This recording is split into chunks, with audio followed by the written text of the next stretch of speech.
पार्थाय प्रतिबोधितां भगवता नारायणेन स्वयं व्यासेन ग्रथितां पुराणमुनिना मध्ये महाभारतम् अद्वैतामृतवर्षिणीं भगवतीम् अष्टादशाध्यायिनीम् अम्ब त्वामनुसन्दधामि भगवद्गीते भवद्वेषिणीम् प्रपन्नपारिजाताय स्तोत्रवेत्रैकपाणये ज्ञानमुद्राय कृष्णाय गीतामृतदुहे नमः। सद्गुरु प्रपन्नपारिजाताय स्तोत्रवेत्रैकपाणये ज्ञानमुद्राय कृष्णाय गीतामृतदुहे नमः। सद्गुरुं सच्चिदानन्दं केवलं करुणाकरं ज्ञानयोगेश्वरं वन्दे ज्ञानदेवं पुनः पुनः। 7व्या अध्यायामधलं या विभूती योगासारखं किंवा भगवंतांच्या विभूती ज्या भगवंतांनी आपल्या मुखाने प्रकट केले आहेत त्याच्याविषयी आपण पाहतो आहोत. आता यातला 9वा श्लोक आपला परवा झाला, काल झाला. आज आता आपण 10वा श्लोक बघूया. नाही 11वा 12वा घ्यायचा. 12वा. ये चैव सात्विका भावा राजस. बरोबर.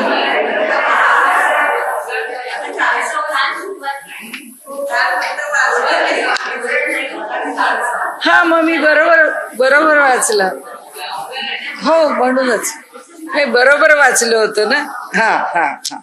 बीजं मां सर्वभूतानां विद्धि पार्थ सनातनम बुद्धिर्बुद्धिमतामस्मि तेजस्तेजस्विनामहं बलं बलवतां चाहं कामराग विवर्जितं धर्माविरुद्धो भूतेषु कामोस्मि भरतर्षभ.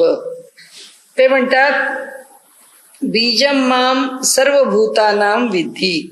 सर्व प्राण्यांचं अधिकारण मीच आहे हे अर्जुना तू लक्षात घे. विद्धि जाणून घे. सनातनम ते कसं आहे, ते शाश्वत आहे.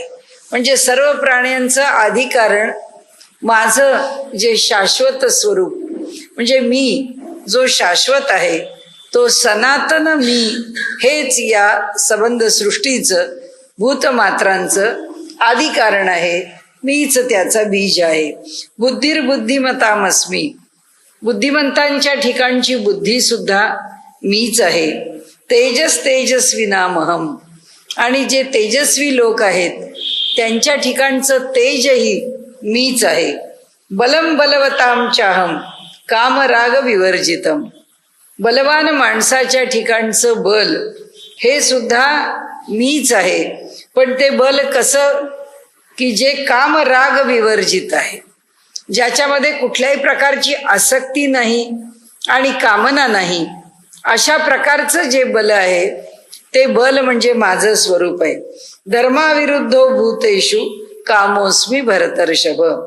धर्माला विरोध न करणारा, धर्माला मान्य असणारा असा मनुष्याच्या ठिकाणचा काम म्हणजे मनुष्याच्या ठिकाणच्या इच्छा, मनुष्याच्या ठिकाणचे विषय हे मीच आहे. भरतर्षभ कामोस्मी.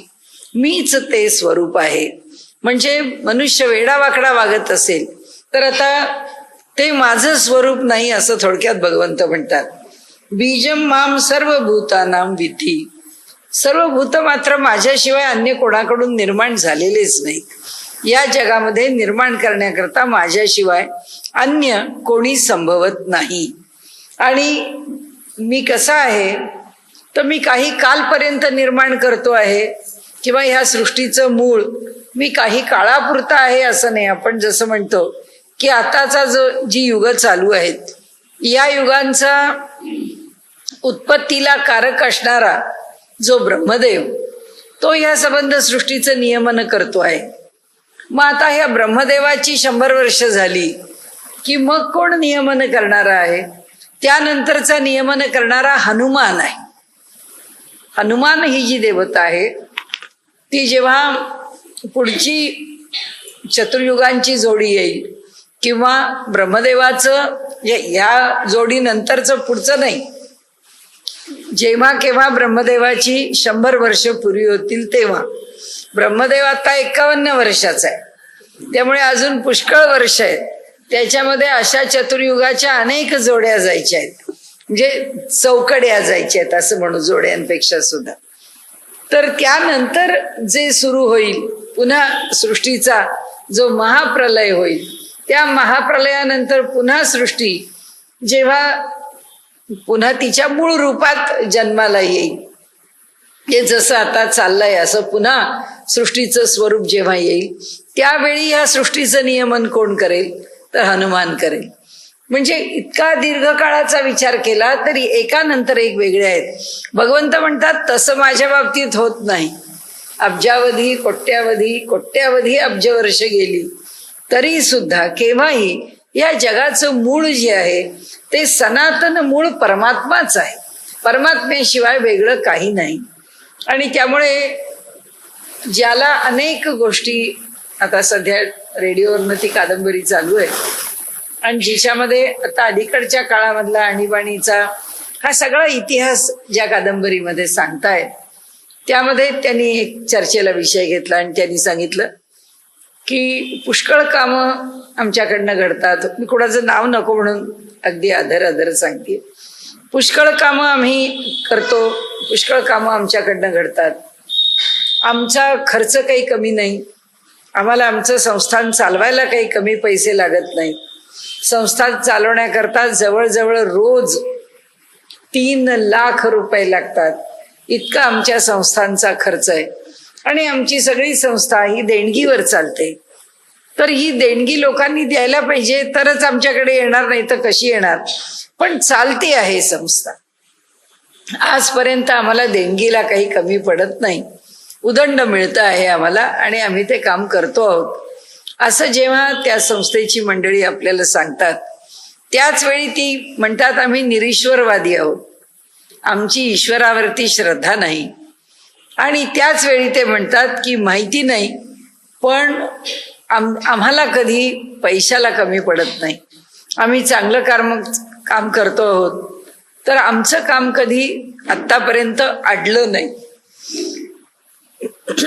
आमचं काम न अडण्यामागे काहीतरी कारण असू शकेल ना. जे काही त्याच्या मागे कारण आहे त्या कारणाचा कधी विचार करावा असं त्यांना वाटत नाही. त्याचं कारण असं की त्यांचा निरीश्वरवाद इतका जबरदस्त आहे की त्यांनी ईश्वरच मानावा असं आपण म्हणत नाही. त्यांनी संयुक्तिक विचार करावा की जे आपल्या हाताने शक्य नाहीये, जे आपल्या ताकदीच्या पलीकडचं आहे, तरी सुद्धा जे आपल्याला लाभतं आहे किंवा काही वेळा तर असं जाणवतं, मी तर अनेक ठिकाणी अनेक संस्थांमध्ये आपण पाहतो की त्या दिवशीचं सुद्धा चालवण्या इतके पैसे शिल्लक राहिलेले नसतात. आता आजचा खर्च सुद्धा कसा निभवायचा इथपासून जेव्हा अडचण असते तेव्हा सुद्धा ते म्हणतात असं काहीतरी अचानक घडतं की ज्यामुळे कुणीतरी येऊन मोठी देणगी देऊन जातं आणि आमची समस्या सुटते. मग ही प्रेरणा त्या व्यक्तीला कशी होते, का होते, नेमकी त्याच दिवशी का होते असा विचार करणाऱ्याच्या मनात का येत नाही? कारण तो म्हणतो योगायोग आहे, आपोआप आहे, असं घडतं. आपोआप असं घडत असतं तर तुम्हाला संस्था काढायची काय गरज होती? काहीच गरज नव्हती, आपोआपच गोष्टी घडल्या असत्या.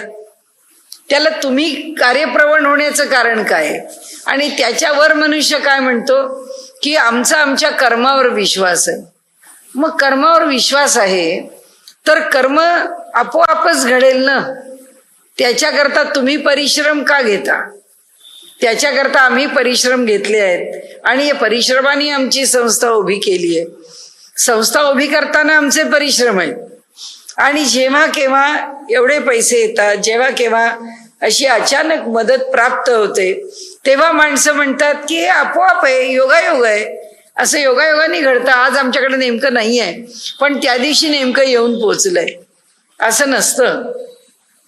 त्याच्या मागचा तर्कवाद जर विचारात घ्यायचा तर दोन्हीकडे सुसंगत तर्क लावला पाहिजे. योग्य तर्काने विषय जाणून घेतला पाहिजे. जाणला जात नाही, बघितला जात नाही. आणि मनुष्य आपल्या ठिकाणी आम्ही आमच्या कर्तृत्वाने हे सगळं मिळवलंय, आमच्या कर्तृत्वावर विश्वास आहे असं म्हणून आपल्या कर्तृत्वाने हे घडतं आहे ही धारणा ठेवतात. आपल्या कर्तृत्वाने हे घडतं म्हणायला किती फोल आहे. कुणाला माहिती आहे पुढचा श्वास आपला आहे का नाहीये? कुणीच सांगू शकत नाही.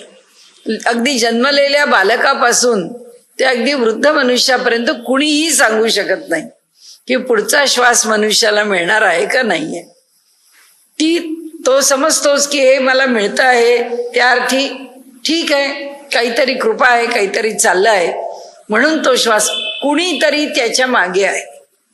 या क्षणापर्यंत तो श्वास मिळतो आहे आणि ज्या क्षणी मनुष्याचा देह पडतो त्या क्षणी तो श्वास मिळत नाही. कारण काय?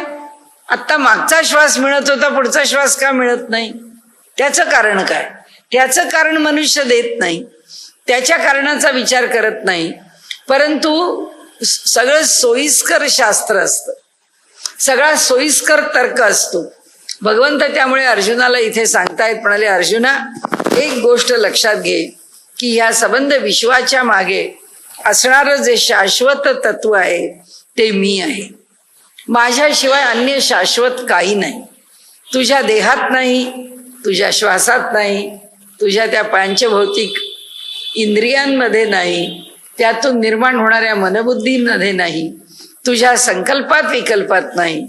जर जे काही आहे ते शाश्वत पण केवळ माझंच आहे. आणि म्हणून कोणतंही कार्य करताना आपण कार्यारंभी ईश्वराची करुणा भाकून आपण म्हणतो, गणपतीला स्तवन करून आपण म्हणतो की हे कार्य निर्विघ्नपणे पार पाड. निर्विघ्नपणे पार पाडण्याचं काम तोच करत असतो. अगदी आपल्या गीतेने म्हटल्यासारखं दैवम चैवात्र पंचमम, की मी उभं केलंय खरं, माझे सगळे प्रयत्न माझ्या हातातले मी करीन, पण शेवटी हे माप जे माझ्या पदरात पडायचं आहे ते यशाचं का अपयशाचं माहीत नाही. ते त्या शेवटी पाचव्यावर अवलंबून आहे, दैवावर अवलंबून आहे. आणि त्याला बळकटी देण्याचं काम परमेश्वरा तुझं आहे की त्यांनी मला यश द्यावं, त्यांनी मला त्या कार्यामध्ये या बाजूचं त्या बाजूला, ह्या टोकाचं त्या टोकाला नेऊन टाकावं. ह्यामध्ये कोण कार्यकारी आहे? तर तो परमात्मा आहे. अशी धारणा ज्याच्या ठिकाणी आहे तो त्या परमात्म्याला जाणतो. अशी धारणा ज्याच्या ठिकाणी नाही आणि ज्याची धारणा अजून झालेली नाही, अशांकरता भगवंतांनी सांगितलंय की या सगळ्या भूतमात्रांच्या ठिकाणी मीच त्यांचं आदी कारण आहे हे तू जाण. विचार कर, एखादा बुद्धिमान मनुष्य आहे, एखादा बुद्धिवादी मनुष्य आहे, तो जर म्हणाला हे मला पटत नाही, तर इथे भगवंतांनी सांगितलंय ठीक आहे, तुला पटत नसेल पण तू विचार कर, तू त्याच्यावर चिंतन कर की हे सगळं तुझं जे चाललं आहे, तुझं खाणं पिणं उठणं बसणं विचार करणं चिंतन करणं नोकरी करणं, आपल्या प्रपंचातल्या जबाबदाऱ्या यथायोग्यपणे पार पाडणं आणि त्या पडणं, कारण तुम्ही त्या पार पाडायला जाल, भगवंत म्हणतो तुम्ही पुष्कळ कराल, पण तुम्हाला पार पाडूच दिल्या नाही तर. मनुष्य घरातून सकाळी निघालाय ऑफिसला जायचंय म्हणून आणि वाटेमध्ये त्याच्या स्कूटरला कोणीतरी ठोकलंय, त्याच्या पायाला फ्रॅक्चर झालंय, हाड मोडलंय, हॉस्पिटलमध्ये गेला, कुठला त्याचा व्यवसाय राहिला, व्यवसायापर्यंत पोचूच शकत नाही. त्याचं कारण काय? माहित नाही प्रारब्ध, माहित नाही भगवंत, कशाचं फळ देतो आहे, कारण शेवटी फळ देणारा भगवंत आहे. आणि त्यामुळे त्यांनी इथे सांगितलंय की पूर्ण विचार कर आणि विचारांती या निष्कर्षाला ये की या संबंध विश्वाचं मूळ कारण मीच आहे. कारण आपण म्हणतो हो आपल्याला मान्यच आहे कारण आपण आस्तिक आहे, पण नुसतं मान्य आहे म्हणून तसा व्यवहार आम्ही करत नाही. दुर्दैव असं आहे की आम्हाला मान्य एवढं तोंडाने म्हणतो, पण आम्ही व्यवहार करायची वेळ आली की जेव्हा आम्हाला अडचण येते तेव्हा आम्ही ज्योतिषाकडे धावतो, जेव्हा आम्हाला अडचण येते तेव्हा आम्ही दुसऱ्याचा सल्ला घेतो, जेव्हा आम्हाला अडचण येते तेव्हा आम्हाला असं वाटतं की नाही बाबा कुणीतरी सहाय्यकारी झालं पाहिजे. असं नाही वाटत भगवंता तुझ्यावर विसंबून ठेवलेलं. बघ काय करणार आहेस तू, प्रयत्न मी करत राहीन. म्हणून आपल्याकडे सदा सर्वदा देव सन्निध आहे, कृपाळूपणे अल्पधारिष्ट पाय. म्हणाले भगवंत जो आहे तो सतत आमच्या जवळ आहेच, पण जेव्हा संकट येतात त्यावेळी तो आमचं धैर्य किती टिकतं ते पाहतो. संकटामध्ये आम्ही गडबडून जातो, आमचा धीर टिकत नाही. आम्ही याच्या मागे धावावं का त्याच्या मागे धावावं का असा विचार, शांत राहावं. भगवंत आहे ना, तो पाहिल, त्याला जे योग्य वाटेल ते तो करेल अशी थांबण्याची आमची तयारी आणि इच्छा नसते. आपण त्याच्याकरता इकडे तिकडे भटकायला सुरुवात करतो. ज्योतिषाकडे जा, कोणा ओळखीच्यांकडे जा, कोण प्रश्नकुंडली टाकतो त्यांच्याकडे जा, कोणाला इंट्युइशन आहे त्यांच्याकडे जा, जात राहतो. याच्याकडे त्याच्याकडे आम्ही फिरत राहतो. का फिरत राहतो? त्याचं कारण हा परमात्मा हे अंतिम चिरंतन सत्य आहे आणि ते माझ्या जीवनाला मार्गदर्शन करणारं आहे आणि माझं जीवन सांभाळणार आहे असं आमच्या मनात येत नाही, असं आम्हाला वाटत नाही. आणि त्यामुळे इथे त्यांनी जे म्हटलंय की हे सनातन, हे शाश्वत अशा स्वरूपाचं त्याच्या मागचं आधी कारण मी आहे. या जगाच्या उत्पत्तीच्या मागचं आधी कारण मी आहे. बुद्धिर्बुद्धिमतामस्मी. जे बुद्धिमान आहेत त्या बुद्धिमानांच्या ठिकाणची बुद्धी मी आहे. त्या बुद्धिमानांच्या ठिकाणची बुद्धी मी आहे. याचा अर्थ असा की तो जो बुद्धिमान मनुष्य आहे त्याची बुद्धी कशी आहे? विवेकी. त्याची बुद्धी कशी आहे? योग्य आहे. त्याची बुद्धी कशी आहे? विधायक आहे. अशी ज्याची बुद्धी आहे त्या बुद्धीमधली बुद्धिमत्ता हे माझं स्वरूप आहे. की तो जे आता काय आपण बघतो, खेड्यातला मुलगा आहे, खेड्याच्या बाहेर, त्या छोट्या लहानशा खेड्याच्या बाहेर त्यांनी जग पाहिलेलं नाही, पण त्या खेड्यामध्ये राहून तो असं एखादं शेतीला उपयोगी असं अवजार बनवतो, असं एखादं उपकरण बनवतो की मोठा त्याच्यामध्ये चमत्कार घडतो. आणि आज आपण पाहतो की ज्या मुलांना अशा प्रकारे काही निर्माण करण्यास प्रोत्साहन दिलेलं आहे त्याच्यामध्ये जास्तीत जास्त मुलं खेड्यातून आहेत आणि ती आपापल्या परीने चांगले चांगले नवीन नवीन शोध लावतात. याचा अर्थ काय झाला? याचा अर्थ एकच आहे की बुद्धीला प्रेरणा आणि बुद्धीकडून घडणारी जी काही गोष्ट आहे ती घडवायला बाहेरची अनुकूलता पुष्कळ पाहिजे हे जे आम्हाला वाटतं ते तितकंसं खरं नाही. ते केवळ बाहेरच्या अनुकूलतेवरती अवलंबून नाही, तर आंतरिक त्या बुद्धीला स्फुरण पाहिजे. आता आईन्स्टाईन सारखा एवढा मोठा शास्त्रज्ञ सुद्धा, आपण काही वेळा बोललो असू की त्यांच्यासारखा एवढा मोठा शास्त्रज्ञ सुद्धा म्हणतो की मला एनर्जी इक्वेशन हे माझ्या चिंतनात नाही सापड. मी जो सगळ्यात मोठा सिद्धांत मांडला, थिअरी ऑफ रिलेटिव्हिटी, याच्यासारखा सिद्धांत सुद्धा मी मांडताना माझ्या समोर पुस्तक आहेत, माझ्या समोर गणित करायला कागद घेऊन बसलोय आणि ते गणित सोडवतंय आणि गणित सोडवता सोडवता मला तो सिद्धांताच्या पर्यंत मी आलो निष्कर्षाला, असं झालं नाही. मला एकदम आतून असं वाटलं की हे असं असलं पाहिजे.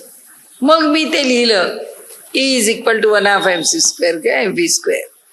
आणि मग मी त्याचा विचार करायला लागलो की हे कसं आहे, हे काय आहे. मग त्याचं स्पष्टीकरण मी माझ्या बुद्धीने दिलं, पण त्या बुद्धीमध्ये अंतरप्रेरणेच्या रूपाने राहिलेला परमात्मा आहे, दुसरा कोणी नाही.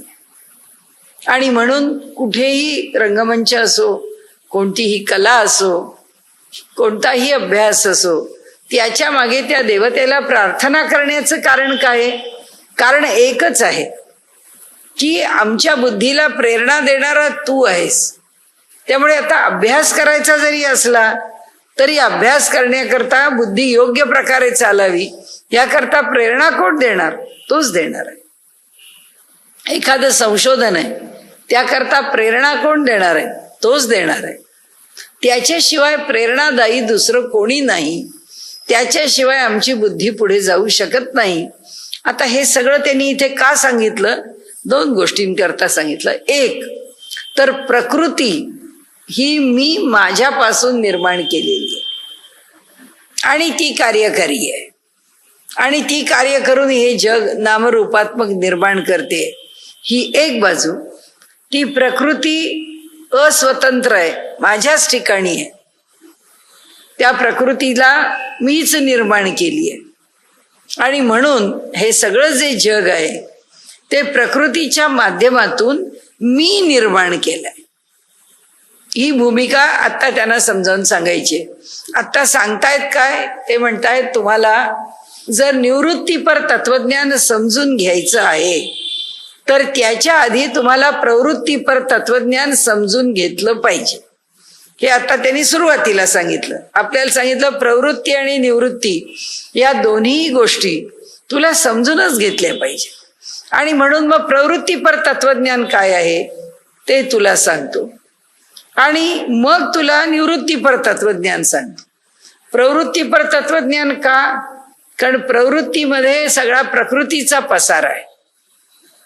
तर ती प्रकृती वेगवेगळ्या प्रकारांनी आम्हाला कशी दिसते, भासते.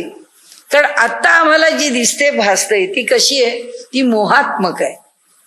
आम्हाला त्या प्रकृतीच्या प्रत्येक गोष्टीच्या बद्दल अंतःकरणामध्ये मोह आहे की कुठलं तरी छानसं ठिकाण आहे किंवा कुठलाही रम्य असं स्थल आहे किंवा तीर्थक्षेत्र आहे, काही असेल, ज्याची रुची जिथे आहे त्याप्रमाणे. किंवा एखादा हिमालयाचा भाग आहे की ज्या भागामध्ये चढून जाणं फार दुर्गम आहे, अवघड आहे. ते म्हणतात असं आहे का? मग खरा ट्रेकर म्हणतो आम्ही पाहूच ना.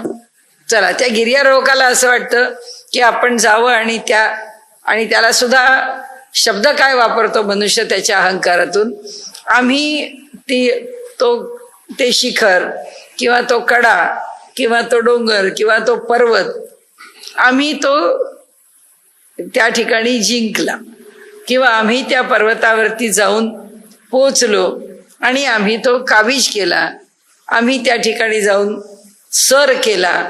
कोणतेही जे शब्द आहेत हे सगळे शब्द आम्ही एव्हरेस्टवर पोहोचलो, आम्ही एव्हरेस्टच्या त्या शिखराला गाठलं, असे सगळे जे शब्द आहेत ते सगळे त्याचा अहंकार प्रकट करणारे.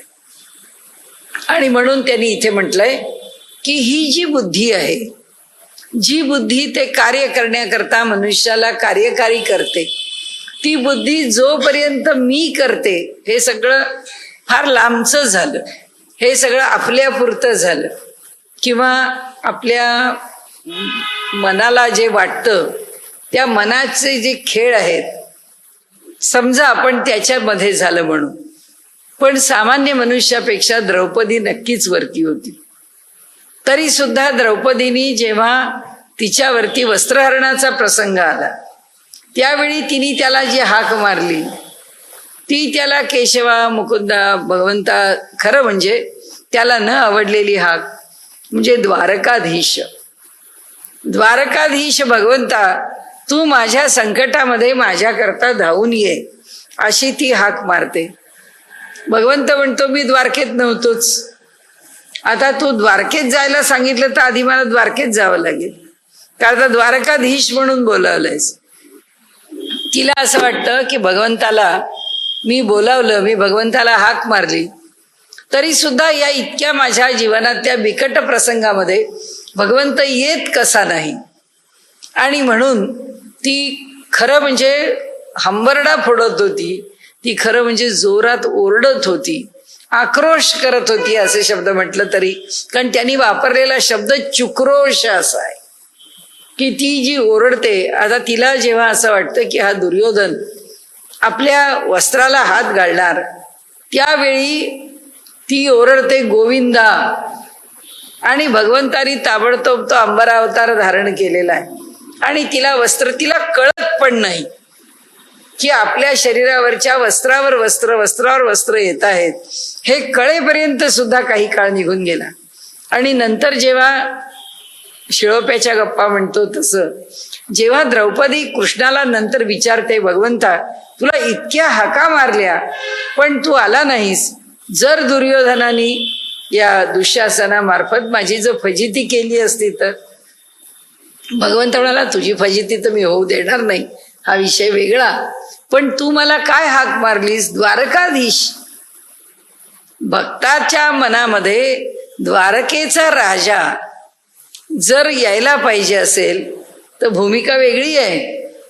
तू काय म्हणायला हवं, तू काय म्हणालीस जेव्हा तू गोविंदा म्हणालीस, की ज्यांनी संबंध इंद्रियांना जिंकलेलं आहे आणि आमच्या इंद्रियांचं जो पालन करणार आहे, असा सर्व व्यापक परमात्मा आहे, त्या परमात्म्यानी माझ्याकरता धावून यावं, असं ज्या क्षणी तू गोविंदा म्हणालीस त्या क्षणी मी धावून आलो, त्या क्षणी तुझ्या मदतीकरता मी तिथे होतोच आणि मी तुला मदत केली.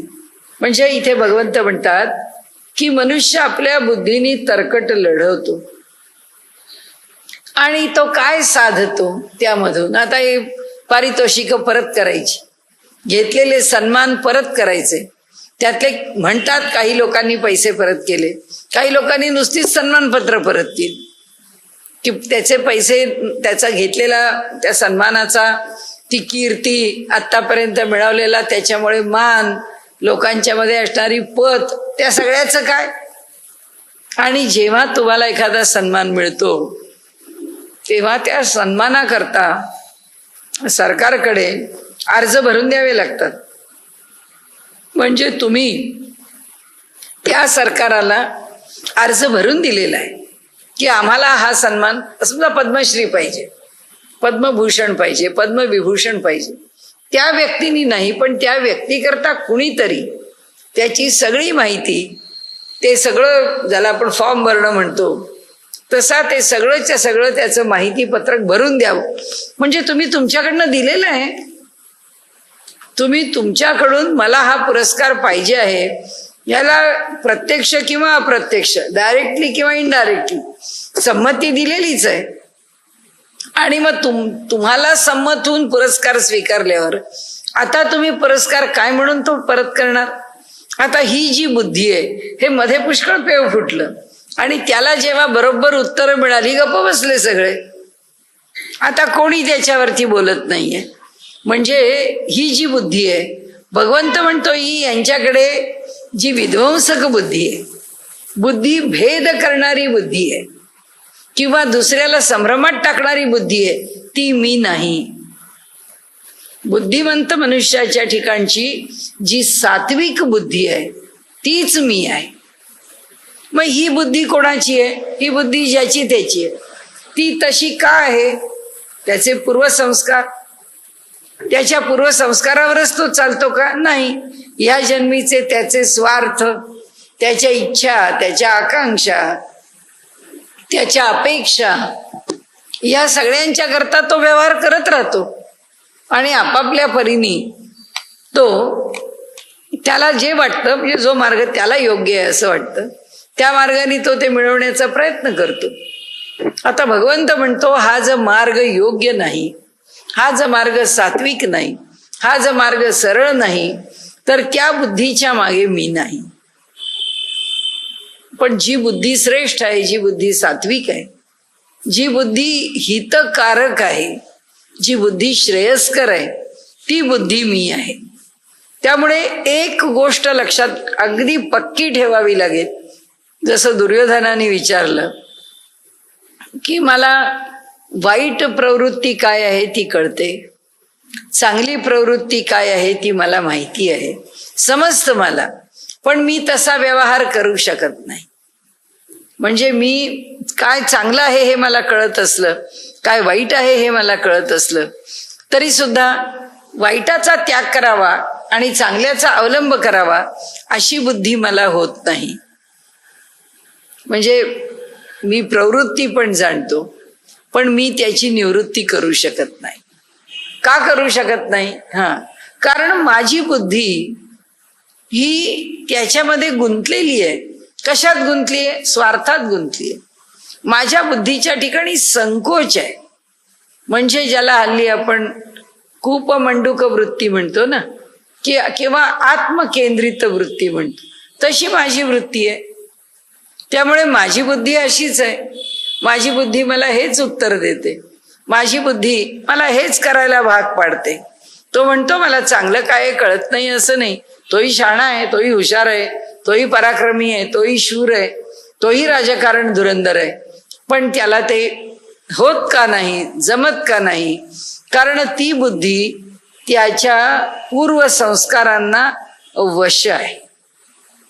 सगळेच जण पूर्वसंस्कार, आपण पुढचा प्रश्न विचारू की सगळेच जण पूर्वसंस्कार घेऊन येतात. मग सगळ्यांचीच बुद्धी पूर्वसंस्काराप्रमाणे काही चांगलं काही वाईट शिकवतेच. आपल्याला काही शिकवत नाही असं नाही. काही चांगलं काही वाईट आपल्या मनात येतच असतं. पण जे वाईट आहे ते पूर्णपणे सोडून द्यावं. जे वाईट आहे त्या मार्गाने आपण जाऊ नये. जे वाईट आहे त्याच्यावर आपण मात करावी. ही बुद्धी आम्हाला देवानी स्वातंत्र्य दिलंय ना. विचाराचं स्वातंत्र्य दिलंय, कर्माचं स्वातंत्र्य दिलंय. तर विचाराच्या स्वातंत्र्याने आमच्या बुद्धीला आम्ही योग्य तो विचार करायलाच लावला पाहिजे. आणि योग्य विचार बुद्धी करेल तर भगवंत आपल्याला एकदा नाही, दोनदा नाही, तीनदा सहाय्य नाही करणार. पाचदा नाही करणार, 10दा नाही करणार, 50 वेळा नाही करणार. पण 51व्या वेळी तो नक्की करेल. कारण त्याला माहिती आहे की प्रत्येक वाईट गोष्टीवर मात करून चांगलं करण्याकरता हा प्रयत्नशील आहे. मग हा जर चांगल्या गोष्टी करता प्रयत्नशील आहे तर याचा हा प्रयत्न, आपण 6व्या अध्यायात शब्द वापरलेले लक्षात आहेत आपल्या, प्रयत्नात यतमान असतो. जो प्रयत्नपूर्वक प्रयत्न करतो, जो प्रयत्न करता प्रयत्नशील आहे, म्हणजे चांगलं करण्याकरता प्रयत्नशीलता आमच्याकडे आहे. प्रयत्न आहे चांगला नाही तरी सकाळी लवकर उठूया, एक संकल्प आहे. काय होणार आहे? आपल्याच बरोबर दुसरं लहान मुलं आहे किंवा आपल्याच बरोबर एखादा तरकटी विचार करणारा मनुष्य, काय फरक पडायचा आहे? सकाळी लवकर उठून काय करायचं? आम्ही काय लवकर उठत, उशिरा उठल्याने काय बिघडतं? उशिरा उठलं काय आणि लवकर उठलं, आपण म्हणतो नाही हवं एकदा रात्री लवकर झोपलं म्हणजे आपोआप लवकर झोपलं जातं, कारण सकाळी लवकर उठायचं असतं. आपल्या आरोग्याला काय फरक पडतो? बायोलॉजिकल क्लॉक आहे. आपण रात्री 12 वाजता झोपलो, सकाळी 8 वाजता उठलो, आपल्याला 8 तास झोप मिळाली. तुम्ही काय करता? तुम्ही रात्री 9 वाजता झोपता, सकाळी 4 वाजता उठता. तुम्ही पण तेवढीच विश्रांती घेता, आम्ही पण तेवढीच, काही फरक पडत नाही. मग जेव्हा असा युक्तिवाद करतो आपण, आता लोक सांगतात की तुम्ही आपण पोळी खावी म्हणजे त्रास होत नाही, ऍसिडिटी होत नाही. कोणी सांगितलं पोळी खायला पाहिजे? ब्रेड खाल्ला तर काय होतं? पोळीला पर्याय ब्रेड आहे. त्या ब्रेड आपण सांगतो अहो ब्रेड आंबवलेला असतो, आंबवलेले पदार्थ रोज खाऊ नयेत, ते पदार्थ रोज पोटात, असं तुम्हाला वाटतं? जगभरामध्ये 70% लोक ब्रेड खात आहेत, तुमच्यावर कोणी पोळ्या लाटत बसत नाही. मग त्या सगळ्यांच्या तब्येती उत्तम आहेत ना, त्यांना कुठे झाली आहे ऍसिडिटी? मग तुम्हालाच काय ऍसिडिटी होते? आता हा जो तर्कवाद आहे, मनुष्य आपल्या आपल्या परीने जो तर्क उभा करतो, हा त्याचा तर्क आहे. तो त्याचा असा तर्कटपणा कशातून निर्माण होतो? तो त्याच्या पूर्वसंस्कारातून निर्माण. त्या तर्कटपणावरती मात, आता आपला विषय वेगळा चालला, त्याच्यावरती मात आपल्याही बुद्धीमध्ये. काही गोष्टी सकाळी लवकर नको वाटतं, कंटाळा येतो. जेवताना नाही भाजी बरोबरच पोळी खाऊ. आपल्याला जर रोज गोड खायची सवय असेल, आवड असेल, तर पोळी बरोबर एवढंस तरी गोड पाहिजे. मग आपण म्हणतो नाही थोडंसं घेऊ, रोज वाटीभर श्रीखंड घेत असू, रोज वाटीभर दही साखर घेत असू, काय सुधारच घेत असू, नको थोडंसं घेऊ. पण घेऊ का? तर आपल्याला खावंसं वाटतं. पण ते का टाळायचंय? टाळायला का निघालो? एक वाटीभर जर रोज श्रीखंड खात होतो तर ते टाळायला का निघालो? कोणी सांगितलं वजन कमी करा म्हणून, कोणी सांगितलं जास्त साखर खाणं आरोग्याला चांगलं नाही म्हणून, कुणी असं म्हणालं की रोज दुपारी असं जड पक्वान्न किंवा असं गोडाचं जेवण केलं की शरीराचं हलकेपण राहत नाही, मग मेंदूची तरतरी तितकी राहत नाही, मग आम्ही काम अधिक, मग आपण म्हणतो इतके सगळ्या गोष्टी आहेत तर आम्हाला पण बदलायचं आहे.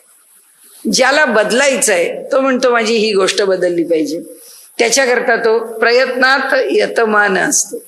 2 दिवस केलं की तिसऱ्या दिवशी त्याला अंगावर काटा येतो, तो जाऊ दे एवढं तर खाऊ चला. ठीक आहे, तिथे पण सांगितलंय माऊलींनी, आपल्याला मागच्याच अध्यायात सांगितलंय, मनावर नियंत्रण ठेवायचा जास्तीत जास्त प्रयत्न करा. पण मन नियंत्रणात जर राहायला तयार नाही झालं तर त्याला मोकलीले, त्याला सोडून द्या, त्याला पकडायला जाऊ नका. का नका जाऊ? कारण आत्ता पकडून उपाय होणार नाहीये, सोडून देऊन उपाय होईल. कसा होईल? माऊली म्हणते ते जे मोकळं सुटलेलं मोकाट मन आहे ते कुठेतरी भिरभिरायला जाईल. जिथे कुठे भिरभिरायला जाईल तिथे ते रमणार नाही, कारण त्याला आपण काहीतरी चांगलं दाखवलंय आणि ते चांगलं आहे हे त्याला कळलंय, आणि ते चांगलं आहे हे कळलं आहे म्हणून ते जे मन आहे ते पुन्हा त्या चांगल्याकडे येण्याचा प्रयत्न करेल. मग ते म्हणतात ते मोकलीले मन जे आहे ते पुन्हा आपल्याला ज्या विषयात त्याला आणायचंय त्या विषयात आपण त्याला आणून ठेवू शकू. म्हणून प्रत्येक वेळी त्याच्यावर आग्रह करू नका. पण आता आपला मुद्दा मनाला त्या जागेवर कसा आणायचंय हा नाही आहे. आपला मुद्दा असा आहे की काय चांगलं आहे ते मला स्वीकारायचं आहे. काय चांगलं आहे आणि ते का स्वीकारायचंय? कारण त्या चांगल्यात माझं चांगलेपण दडलंय, याची जाणीव आम्हाला झाली आहे की ते चांगलं केलं तर माझं भलं होणार आहे, ते चांगलं केलं तर ती चांगली सवय मलाच लाभदायी ठरणार आहे. मग आता त्या चांगल्या गोष्टीकडे वळण्याकरता मनुष्याला त्याची जी मूळ बुद्धी आहे, मनुष्याला त्याची जी मूळ प्रवृत्ती आहे तिला खूप मुरडावं लागतं, तिला खूप मुरड घालावी लागते. मुरड घालून या प्रवृत्तीत जावं लागतं. ह्यावेळी पहिल्यांदा करत असताना प्रयत्न, त्या प्रयत्नाला यश येत नाही, कारण पहिल्यांदा प्रयत्न करायला निघाला लगेच परमेश्वराने वरद हस्त ठेवला असं होत नाही. भगवान म्हणतो बघू कर, किती करतोयस बघू, तुझ्या बाजूनी तुझे प्रयत्न काय आहेत बघू दे ना. उपनिषदांचं वचन आहे न ते श्रांतस्य सख्याय देवा, म्हणाले दमेपर्यंत जोर आम्ही परिश्रम करत नाही तोपर्यंत देवता सुद्धा आम्हाला अनुकूल होत नाही, कारण ते सुद्धा आमची परीक्षा घेतात. म्हणून इथे कसं आहे की चांगलं चांगलं चांगलं जेवण, चांगलं व्यवहार, चांगला बोलणं, चांगलं विचार, चांगला आपला दिवस कसा व्यतीत करायचा ती बाजू चांगली, आपला पैसा आपण कसा त्याचा विनियोग करायचा चांगलं. आम्ही त्यातलं जे जे चांगलं चांगलं ठरवू ते अनेक अंगाने जेव्हा चांगलं करायला जाऊ, कधी तिथे फसू, कधी इथे फसू, कधी तिथे पटेल, कधी इथे मोहात पडू, काहीतरी होत राहतं की आता पैसे खर्च करायचे नाहीत, वाटेल तेवढे आपण खर्च करतो, वाटेल तसं काहीतरी आणतो, उगीच पैसे खर्च, कसलं शॉपिंग बिपिंग काही नाही, काही करायचं नाही. असं म्हटलं ना एखादी वस्तू छान दिसली की आपण म्हणतो ही अशी वस्तू काही पुन्हा मिळायची नाही, चला घेऊन टाका. म्हणजे आम्ही त्या मोहात पडलो. म्हणजे आम्ही जो निश्चय केला असेल जगात चांगलं काय कमी आहे का, त्या प्रत्येक चांगल्याच्या मागे काय आम्ही धावू शकतो का, आणि ते घेऊन घरी येऊ शकतो का, आणि आमच्या घरात एवढ्या वस्तू राहणार आहेत का? पण नाही, त्यावेळी त्याचा मोह आपल्याला आवरत नाही आणि मग आपण म्हणजे कुठेतरी फसतो आणि कुठेतरी यशस्वी होतो.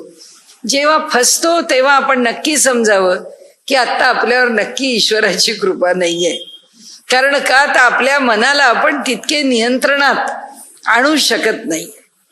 म्हणजे जर आपलं मन अशा प्रकारे चंचल आहे तर ती चंचलतेवरती मात करण्याकरता आपण जे प्रयत्न उभे केले ते कमी आहेत, आणि ते कमी आहेत म्हणून ईश्वर त्याला बळकटी द्यायला आपल्याकरता येत नाहीये. इथे भगवंतानी सांगितलंय की तुम्हाला जो मनुष्य असं वाटतं की हा अगदी बुद्धिमान आहे, तुम्हाला असं वाटेल की या माणसाने केवढं काम केलंय. आपल्याला आता अब्दुल कलामचं चरित्र आपल्या डोळ्यापुढे आहे की आज एवढा मोठा मनुष्य, सबंध आयुष्य एक तपश्चर्या, असं ज्यांनी आयुष्यात कधीच कुठे कसं चुकलं नाही. आयुष्यात जे करायला घेतलं म्हणजे अंतःकरणातली इच्छा ही किती प्रामाणिक आहे आणि अंतःकरणातल्या इच्छा शेवटपर्यंत किती फक्त चांगल्याच आहेत. म्हणजे त्यांची या सगळ्या क्षेत्रात आवड कशात होती तर आपल्याला अधिकाधिक शिकवायला मिळावं. लोकांना आपले विषय, आता ते बिचारे शास्त्रज्ञच होते त्यामुळे त्याच क्षेत्रात काम करत राहिले, पण जिथे जिथे संधी मिळेल, जेव्हा जेव्हा संधी मिळेल तेव्हा तेव्हा विद्यार्थ्यांना शिकवण्याचं, त्यांना मार्गदर्शन करण्याचं काम ते करतच होते. पण ज्या माणसाची ही शिकवण्याची लालसा उत्कट आहे तो मनुष्य एवढ्या मोठ्या कार्यक्रमामध्ये मुलांना शिकवत असतानाच देह ठेवला.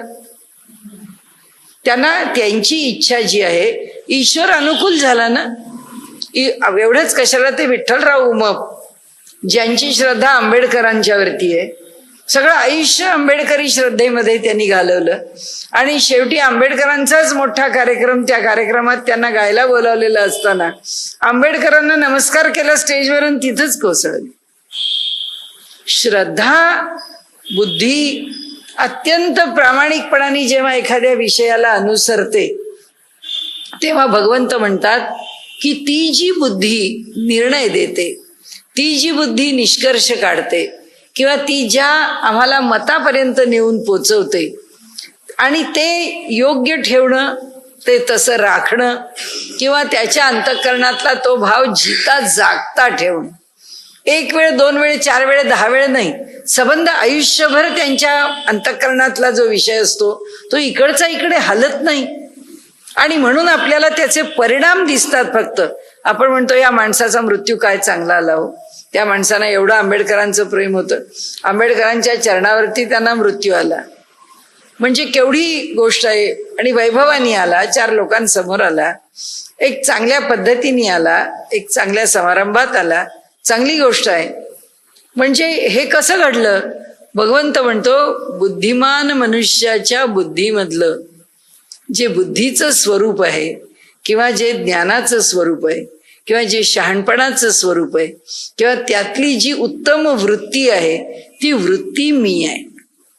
आता ती वृत्ती आम्ही मिळवावी म्हणजे अर्जुनाला हे सांगणं कशा करताय की मी तिथे आहे हे सांगण्यात काही त्याला कुठेतरी शब्दात गुंतवायचं नाहीये. बुद्धिर्बुद्धिमतामस्मी, बुद्धिमान मनुष्याच्या ठिकाणी जी बुद्धी काम करते, बुद्धिमान याचा अर्थ सुद्धा पुन्हा कसा, जसा शक्तिमान, जसा कीर्तिमान तसा बुद्धिमान. आणि त्यामुळे आता हा बुद्धिमान जो आहे याच्या ठिकाणी बुद्धीचा उत्कर्ष आहे, हा बुद्धीला अनुसरणारा आहे, हा बुद्धीच्या गुणांना ओळखणारा आहे, ज्यांनी बुद्धीला प्राप्त करून घेतलेला आहे. म्हणजे जो बुद्धीला शरण गेलाय आणि बुद्धीला शरण जाऊन त्यांनी बुद्धीला प्राप्त करून घेतलं. म्हणजे आपली बुद्धी जर चांगलाच विचार करायला लागली तर आपण समजावं की आपल्या ठिकाणी बुद्धीच्या ठिकाणी शरणागती आलेली आहे. आपण बुद्धीला शरण गेलोय, बुद्धीवर आपण आपल्या कोणत्याही वृत्तीनी स्वार होत नाहीये. वृत्तीनी स्वार होणारं कोण आहे? मन. आणि मन जेव्हा बुद्धीवर स्वार होतं तेव्हा बुद्धिमान नाही राहत मनुष्य, त्याची मन मानी असते. तो मनाला मानतो, बुद्धीला नाही मानत. तो बुद्धी मानत नाही किंवा बुद्धीच्या ठिकाणी त्याला प्रकर्ष लाभत नाही, तो बुद्धीनी युक्त असत नाही. कीर्तिमान म्हणजे काय? कीर्तीनी युक्त. बुद्धिमान म्हणजे काय? बुद्धीनी युक्त. असा जो बुद्धीनी युक्त आहे, आता त्या बुद्धीचं स्वरूप सात्विक आहे, त्यांनी युक्त असलं पाहिजे. म्हणजे हे एवढं आपण कशा करता बोललो? बुद्धिमानाच्या ठिकाणची बुद्धी मी आहे हे अगदी सरळ वाक्य आहे. अडचण कोणा करता आहे?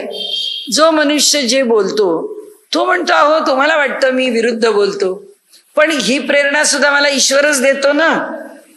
म्हणजे जशी शहाण्या माणसाला चांगलं वाग ही प्रेरणा देतो, तसं मलाही वाईट वाग ही प्रेरणा तोच देतो. भगवंत म्हणतो मी नाही देत, ती प्रेरणा मी नाही देत. ते भगवंताच्या माथ्यावरती टाकू नका. आपलं वाईट वागणं भगवंताच्या माथी म्हणजे मारून भगवंताला त्याचं अपयश देऊ नका. भगवंत म्हणतो हे तू तुझ्या कर्मानी, तुझ्या बुद्धीनी, तुझ्या संस्काराने, म्हणून आपण म्हणतो मन मानी आहे.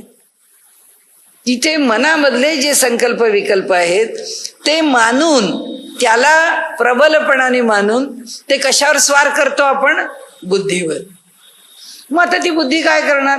मनाने सांगितलं की नाही, खरं बुद्धी सांगते डायबिटीज आहे, थोडी पुरणाची पोळी खायला नकोय. मन ऐकत नाही. मन म्हणतं खायचं आहे, एक कशाला 2 खातो, उद्याला पथ्य करू, आज खाऊन घेऊ. म्हणजे बुद्धीनी सांगितलेलं ऐकणार आहे कोण? मनमानी आहे. मनाला जे वाटतंय तेच ते ऐकायचं आहे. मग भगवंत म्हणतो मी कशाला तुझ्या जवळ असेल, मी कशाला तुला सद्बुद्धी देईन, मी कशाला तुला योग्य ठिकाणी नेईन. उपनिषदांमधला जो विषय आहे श्रेय आणि प्रेय, मला श्रेयस्कर काय आहे? बुद्धिमानांच्या ठिकाणची बुद्धी तो आहे. म्हणजे काय आहे, काय श्रेयाचं आहे ते त्या बुद्धीला कळत आहे. आता एक सांगा, कोणाही माणसाला खून केल्यानंतर जन्मठेपेची शिक्षा होईल, फाशीची शिक्षा होईल, तुरुंगवास होईल, हे सगळं माहितीच असतं ना. पण तरी सुद्धा तो का करतो गुन्हेगार गुन्ह्याला का प्रवृत्त होतो? कारण त्यावेळी त्याचं मन म्हणतं आत्ता जे पाहिजे ते असंच मिळालं पाहिजे. आत्ता सुद्धा धमक्या आहेत, जर तुम्ही पक्षाने माझं ऐकलं नाही आणि माझं म्हणणं तुम्हाला अयोग्य वाटलं तर बघा याच्या पुढे काय होईल. अरे, पक्षातला एक कार्यकर्ता निलंबित केल्यानंतर एक खासदार निलंबित होतो आणि एवढा चांगला क्षेत्रामधला मनुष्य अशा प्रकारे वक्तव्य करतो. त्याला उलट आहे की त्यांनी विचार करायला पाहिजे की अरे, या क्रिकेट क्षेत्रामध्ये मी काय केलं, माझ्यावरती किती आरोप आले होते, त्या आरोपांच्या वेळी लोकांच्या मध्ये काय घडलं, आज काय परिस्थिती आहे, मी कुणावर आरोप करतो आहे, मी पक्षातल्या श्रेष्ठींवर आरोप करतो आहे, हे आरोप करणं मी योग्य आहे का, माझ्याकडे असा काय पुरावा आहे. आता कळेलच आपल्याला 5 जानेवारीला की काय आहे. नाही, 5 जानेवारी त्याची तारीख पुढची आहे ना. तर जे ह्याचा अर्थ काय की बुद्धी शिकवते का? तिथे बुद्धी नाही शिकवत, तिथे मन शिकवत. भगवंत म्हणतात जोपर्यंत बुद्धीला आम्ही प्राधान्य देत नाही, मनाचा खेळ जोपर्यंत आम्ही संपवत नाही, आणि त्या बुद्धीला प्राधान्य देताना सुद्धा बुद्धी ही अधिकाधिक सात्विक विचार करते की नाही याचा जोवर आम्ही विचार करत नाही तोपर्यंत भगवंत म्हणतो मी तुमच्यापासून दूर आहे, मी तुमचा खेळ पाहतोय. जसं उपनिषदांनी म्हटलंय ना, द्वासुपर्णा सयुजा सखाया. एका वृक्षावरती 2 पक्षी बसलेले, एक पक्षी नुसता पाहतोय आणि दुसरा पक्षी झाडाला फळं कधी येतील, ते आली तर आंबटच आहेत, ते आली तर तुरटच आहेत, की दुःखी, गोड आहेत की सुखी, खूप आली की आणखीन आनंद आहे. आणि हा नुसता पाहतोय. हा जसा नुसता पाहणारा आहे तो याला कधीच साह्यभूत होत नाही, कारण हा नुसताच मनाच्या प्रमाणे चंचलतेने खेळत राहिलेला आहे. भगवंत म्हणतात हे सोडा. भगवंताला 6वा अध्याय तेवढ्या करता तर आधी आहे, चंचलम ही मन कृष्ण प्रमाथी बलवत दृढम. ते सांगतात मनाची चंचलता सोडून जे जे मी तुम्हाला चांगलं आहे म्हणून सांगतोय ते ते प्राप्त करण्याकरता शरण कुणाला जा. आणि कुणाला जाचा फायदा काय आहे तुम्ही विचाराल मला प्रश्न, तर भगवंत म्हणतो मला प्रश्न नका विचारू, तुम्ही तुमच्या मनाशी बघा. कुठे बघा? बुद्धिमान माणसं कशी आहेत, त्या माणसांनी त्यांच्या आयुष्यात काय मिळवलंय, असं मिळवावं असं वाटतं का? आज काळच बदललाय. म्हणजे हे सगळं बोलणं सुद्धा ना आज फोल आहे. त्याचं कारण असं की आम्हाला चांगलं व्हायचं आहे म्हणून आम्ही हे करावं, तर समोरची मुलं सांगतील आम्हाला चांगलं व्हायचंच नाहीये. We are least bothered. आम्हाला काही त्याचा विचार करायची गरज, आम्ही आहोत असे चांगले आहोत. आम्हाला जे काही वाटतं आहे आत्ता ते बरोबरच आहे आणि तसं वागण्यात काही नुकसान आहे असं आम्हाला वाटत नाही. काय सांगणार तुम्ही? म्हणजे ह्या सगळ्या ज्या गोष्टी आहेत या गोष्टी आपल्याला मांडताना सुद्धा आता अवघड आहे. त्याचं कारण असं की समाज इतका बदलून गेलाय आणि इतका दुसऱ्या टोकाला गेला आहे की त्याला सद्बुद्धीनी घेतलेले निर्णय, त्याचे व्यवहार, व्यापार माहीत नाहीत. आत्ता केजरीवालचं चाललेलं प्रकरण जिवंत उदाहरण आहे. एक स्टेटमेंट दुसऱ्या स्टेटमेंट सारखं, दुसरं विधान तिसऱ्या विधानासारखं. एका गोष्टीवरती एक जबाबदार मनुष्य 3-3, 4-4 विधानं करतो. म्हणजे कोणती बुद्धी म्हणावी? बुद्धी नाही, मनाचा स्वार्थ. कारण बुद्धीनीच बोलता येतं, पण बुद्धी मनाला शरण आहे आणि ज्याची बुद्धी मनाला शरण आहे ती बुद्धी स्वतंत्रपणाने आपलं काम करू शकत नाही. त्यामुळे तो बुद्धिमान नाही, तो फक्त बुद्धी देवानी सगळ्यांच्याच कडे दिली आहे. त्यामुळे ती दिली आहे तेवढी बुद्धी आहे. भगवंत म्हणतात मी तेव्हाच त्या बुद्धीमध्ये असेन, बुद्धिमान माणसाच्या बुद्धीत मी तेव्हाच असेन जेव्हा तो त्या बुद्धीनी चालतोय. तो लक्षात ठेवतोय की मी बुद्धिमान आहे, मी मनमान नाही आहे, मी मनावरती अवलंबून नाही, मी बुद्धीवर अवलंबून आहे. आता पुढे आपण इथे पुष्कळ बोललो. त्याचं कारण असं की नेमकं काय स्वरूप. मुलांचा नेहमीचा दावा आहे ना आपल्याकडे. मुलं नेहमी म्हणतात हो मग आम्हाला अशी वाईट बुद्धी का देव देतो, मग आम्हाला असं करावं असं का तो देतो, मग जर तोच सगळी बुद्धी देतो तर मग तो आम्हाला वाईट बुद्धी का देतो. तो वाईट बुद्धी देतच नाही. चांगली किंवा वाईट जी बुद्धी आहे ती तो देत नाही, प्रयत्नाने आम्ही मिळवतो. जेव्हा वाईट बुद्धी असते तेव्हा आम्ही मनाला शरण असतो, म्हणून बुद्धी मनाला शरण असते. जेव्हा आमची बुद्धी चांगलं काम करायला लागते तेव्हा मन बुद्धीला शरण असतं आणि बुद्धी तिच्या तंत्राने चालते. जेव्हा बुद्धी मनाला नियंत्रणात ठेवते आणि ती तिच्या तंत्राने चालत राहते तेव्हा निर्णय घेण्याचा प्रसंग आला, अडचणीचा प्रसंग आला, आपल्याला कुठेतरी पुढे नेण्याचा प्रसंग आला तर काय होतं? तेव्हा तो भगवंत साह्याला येतो. तो म्हणतो तुझ्या बुद्धीला मी असा योग्य निर्णय देईन की जो निर्णय तुला लाभदायीच ठरेल. आणि त्यामुळे तिथे भगवंत म्हणतात त्या बुद्धिमानाच्या ठिकाणी असलेली बुद्धी मी आहे. तेव्हा भगवंत आहे. आमच्या बुद्धीमध्ये असलेला विचार भगवंत नाही.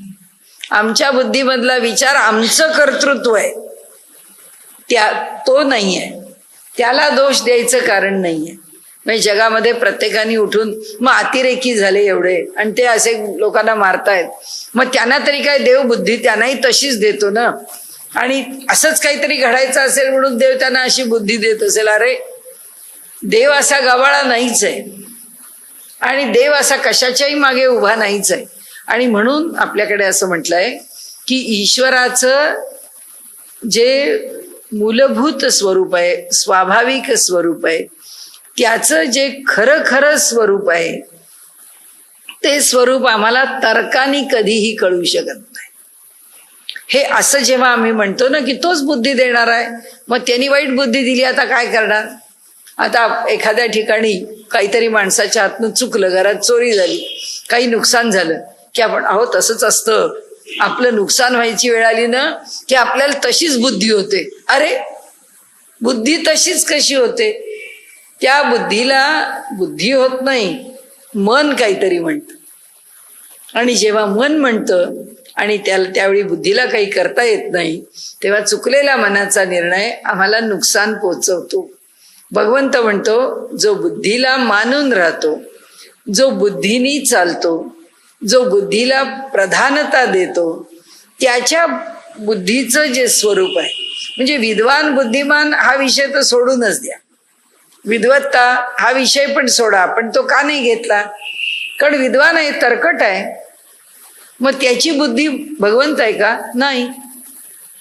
कारण ग्रंथ लिहितात, लिहिलेल्या ग्रंथामध्ये चांगल्या ग्रंथांचं विडंबन करतात. मला एक सांगा, मराठी साहित्यिकांनी एवढं साहित्य निर्माण केलंय, त्याच्यामध्ये 70-80% साहित्यिक कसे आहेत की ज्या साहित्यिकांनी प्रत्येक गोष्ट बिघडवली, प्रत्येक गोष्ट, प्रत्येक नातं बिघडवलं, प्रत्येक विचार बिघडवला. एक नातं शिल्लक ठेवलंय का साहित्यिकांनी? आमच्या महाभारतावरती, आमच्या रामायणावरती सुद्धा काहीही प्रतिक्रिया द्यायला बसलेली आहे, कारण त्यांची बुद्धी आहे, त्यांची बुद्धी त्यांच्या संस्काराप्रमाणे चाललेली आहे. आणि त्यांना जेव्हा योग्य उत्तर मिळतं तेव्हा साहित्यिक पळ काढतात, निघून जातात, उत्तरं देत नाहीत. असो, अशा अनेक गोष्टी आहेत. त्या आपण अनेक गोष्टींमध्ये तर पडलोच नाही की जी बुद्धी, जो स्वतःला बुद्धिमान पत्रकार आहे असं म्हणतो, काय करतो? आपली बुद्धी भलतीकडे वापरतो आणि पत्रकारिता ही चांगल्या प्रकाराने समाजासमोर आणत नाही. तर त्याला कसा म्हणावा हा बुद्धिमान पत्रकार आहे? त्याच्या बुद्धीमध्ये परमात्मा नाही. आज समाजामध्ये जे जे दिसतं वेडवाकडं, ते वेडवाकडं व्हायला कारण आपण तो देवाला दिसत नाही का? देवाला सगळं दिसतंय. देवाला कसं दिसत नाही? देवाला दिसतंच, पण एकच आहे की देवाला हेही दिसतं आहे की हा जोपर्यंत सुधारत नाही तोपर्यंत ह्याच्या साह्याला मी कसा जाऊ? मी जाऊ शकत नाही. आणि त्यामुळे भगवंतांनी मनुष्याला दिलेलं सर्वात मोठं देणं बुद्धीच आहे. कुणाही जीवाला जे मिळालेलं नाही ते मानवाला मिळालंय, आणि त्याचा वेडावाकडा उपयोग मानवाने का करावा? आपापल्या क्षेत्रामध्ये काय ते क्राईम पेट्रोल काय आहेत, आपल्याला ह्या सगळ्या गोष्टी ऐकल्या, वाचल्या, पाहिल्या की आपल्याला सुन्न व्हायला होतं की घडलेल्या घटना आहेत, माणसं किती नुकसान करत आहेत, बुद्धी कुठे वापरत आहेत. आणि म्हणून ते म्हणतात बुद्धिर्बुद्धिमतामस्मी तेजस तेजस्विनामहम. जे तेज आहे ते तेजस्वी लोकांच्या मध्ये असणारच जे तेज आहे, ते तेज कोण आहे? तर ते तेज मी आहे.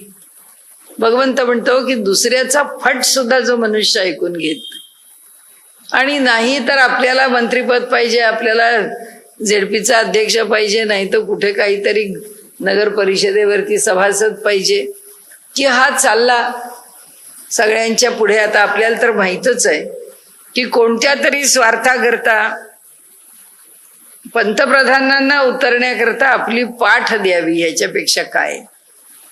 म्हणजे पंतप्रधानांनी पाठीवर पाय द्यावा आणि खाली उतरावं. घडलेली घटना पुण्यातलीच आहे.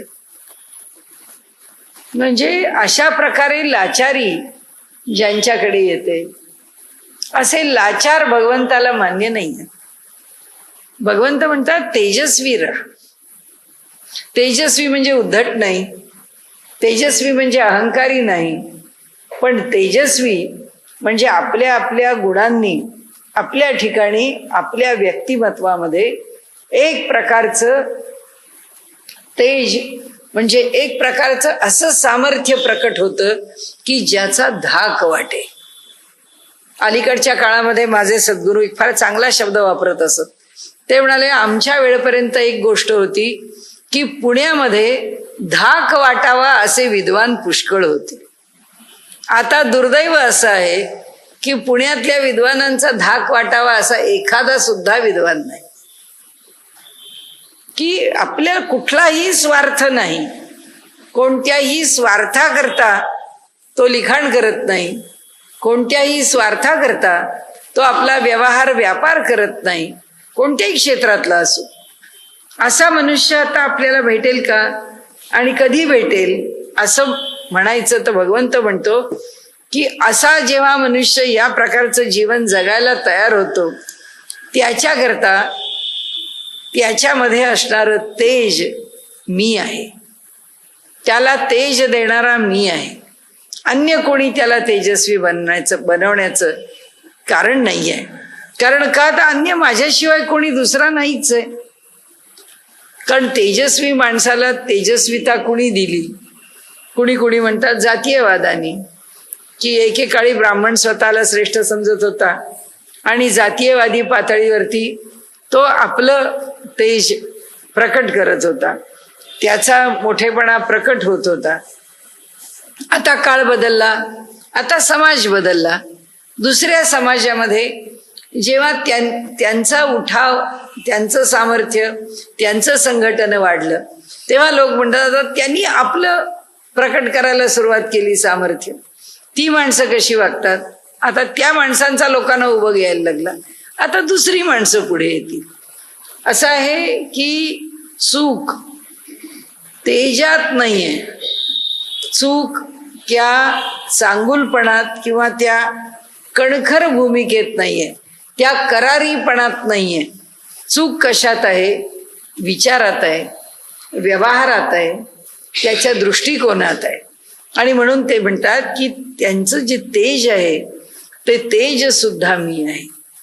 काय भगतसिंगांसारख्यांचं काय तेज वर्णन करावं, की पुन्हा जर मला जन्म मिळाला तर पुन्हा 9 महिन्यांनी मातेला सांगतात मी येईन, तुझ्याच उदरी जन्माला येईन आणि पुन्हा देशकार्य करीन. चंद्रशेखर आझाद घ्या, हुतात्मा राजगुरू घ्या, त्या प्रत्येकाच्या ठिकाणी एवढं तेज आहे की भय मृत्यूचं नाही, भय कशाचंच नाही. आणि ते आपल्या आपल्या परीने असे उभे आहेत की समोरच्या माणसाला वाटावं अरे असं कसं, हे कसं हे पेलू शकणार, ही इतकी लहान लहान मुलं आहेत, यांच्याकडनं हे सगळं सहन कसं करता येईल. नाही, पण भगवंत म्हणतो सगळ्यात मोठं म्हणजे संभाजी महाराज. केवढं तेज आहे की औरंगजेबानी एक तलवार मारली, हे सगळे बिचारे फाशी तरी गेले. एका फटक्यामध्ये काय व्हायचं ते होऊन मोकळं झालं.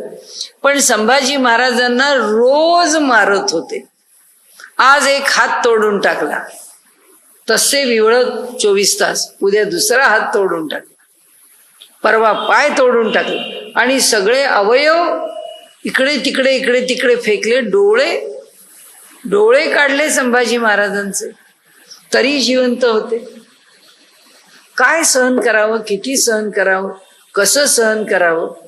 पण तेज काय, तू काय वाटेल ते कर, मी बाटत नाही. काहीही झालं तरी तू मला जर धर्मांतराकरता उभा आहेस तर मी धर्मांतर करणार. भगवंत म्हणतो त्यांच्या ठिकाणचं जे तेज आहे ते तेज मी आहे. जेव्हा मी त्यांना पूर्णपणे साह्यभूत असतो तेव्हा ते तेज जे आहे ते इतकं उठावदारपणे लोकांच्या समोर येतं. बलम बलवताम चाहम काम राग विवर्जितम. म्हणाले बलवान लोकांच्या मधलं जे बल आहे ते मी आहे. ते कसं आहे? काम आणि राग विवर्जित आहे.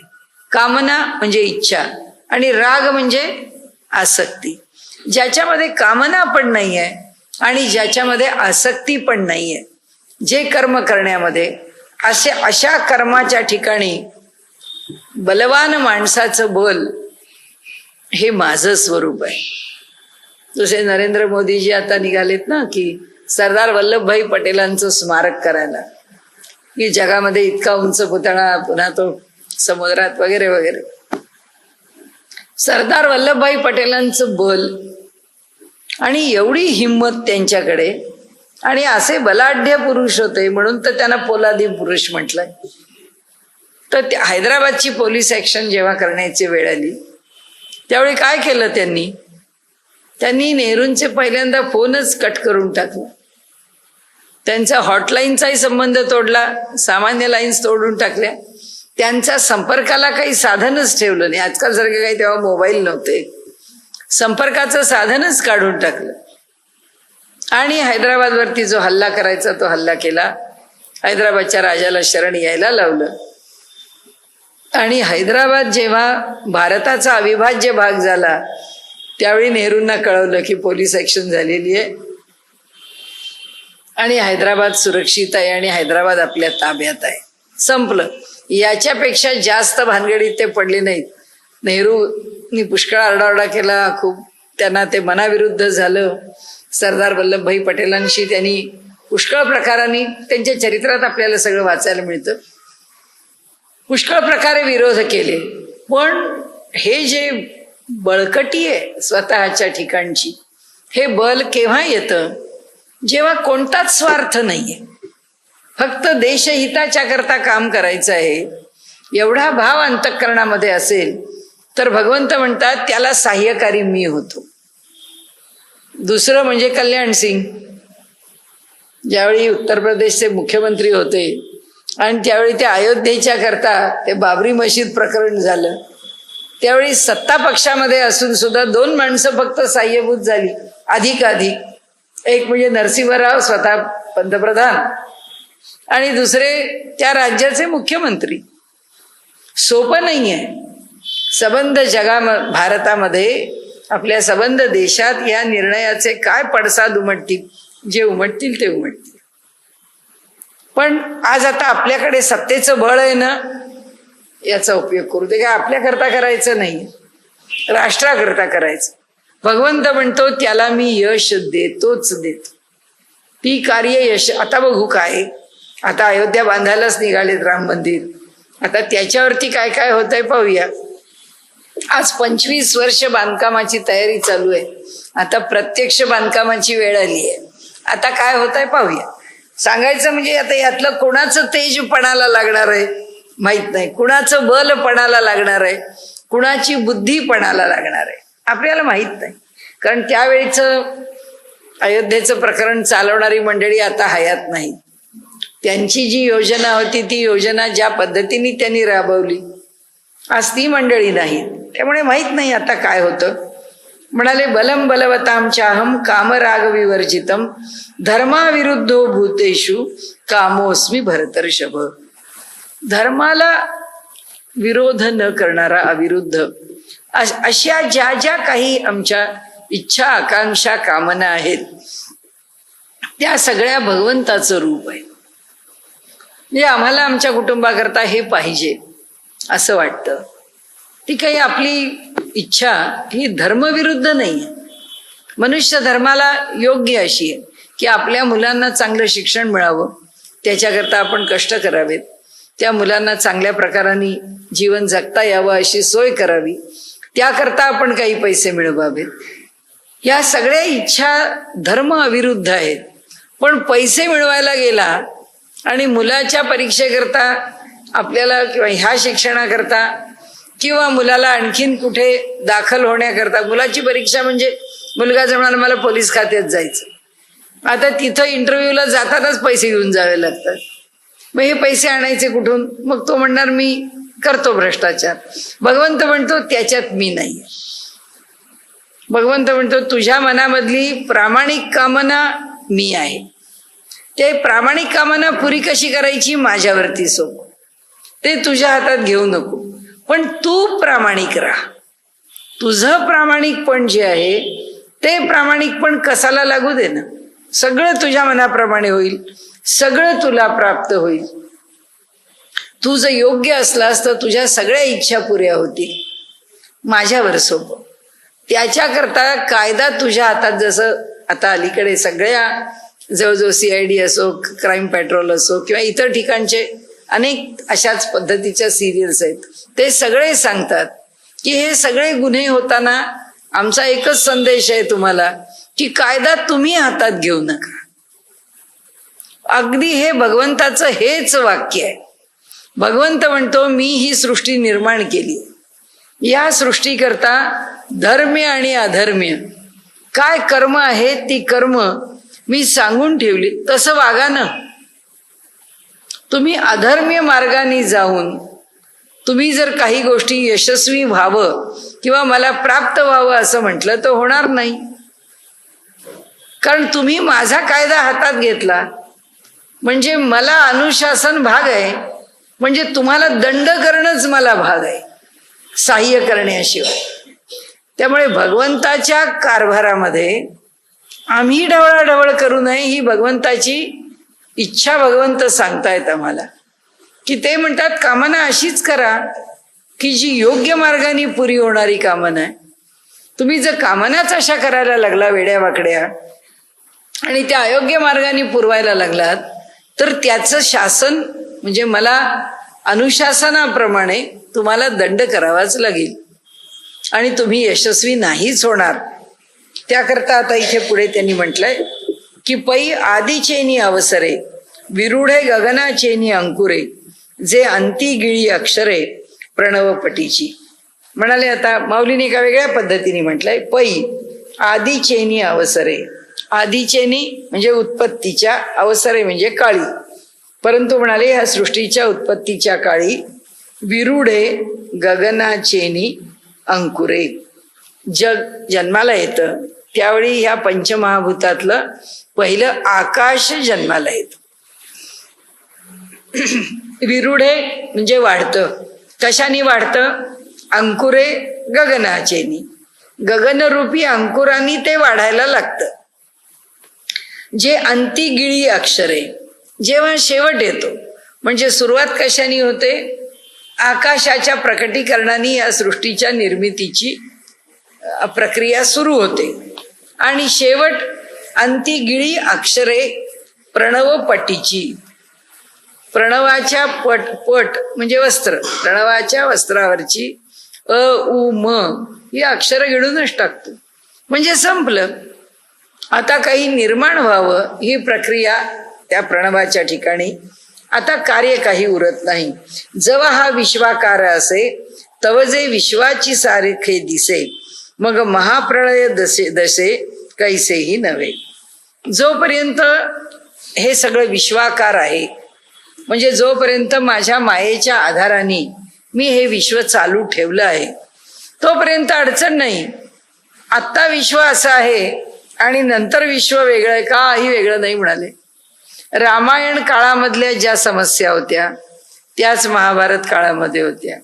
ज्या महाभारत काळामध्ये होत्या त्याच कलियुगात आहे.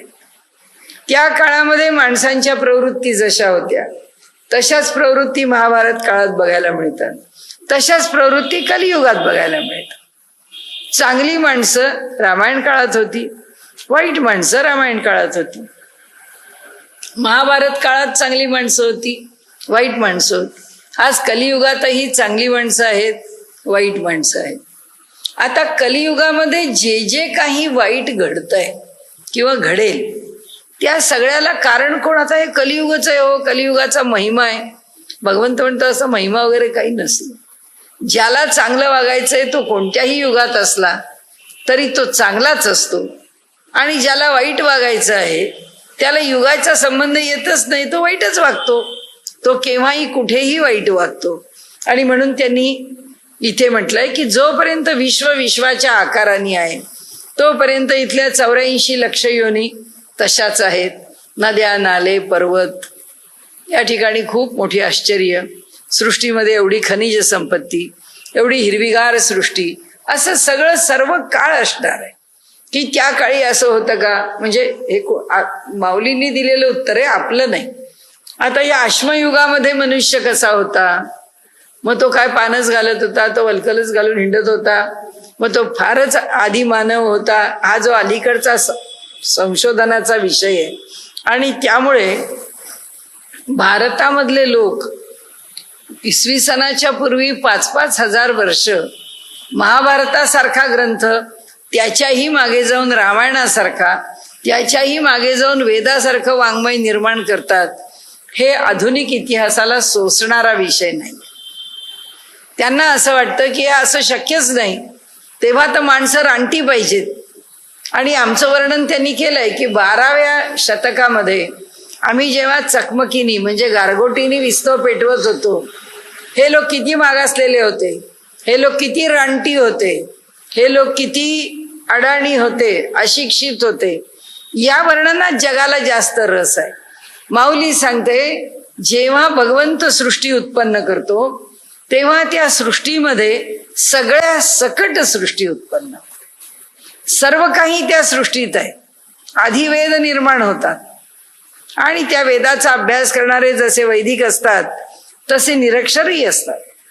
काळ कोणताही असो, सर्व काळ सर्व प्रकारचे लोक सर्व काळ सर्व प्रकारच्या सृष्टीतल्या वस्तू, सर्व काळ सृष्टीतल्या सर्व योनी आहेतच, त्या विद्यमान आहेत.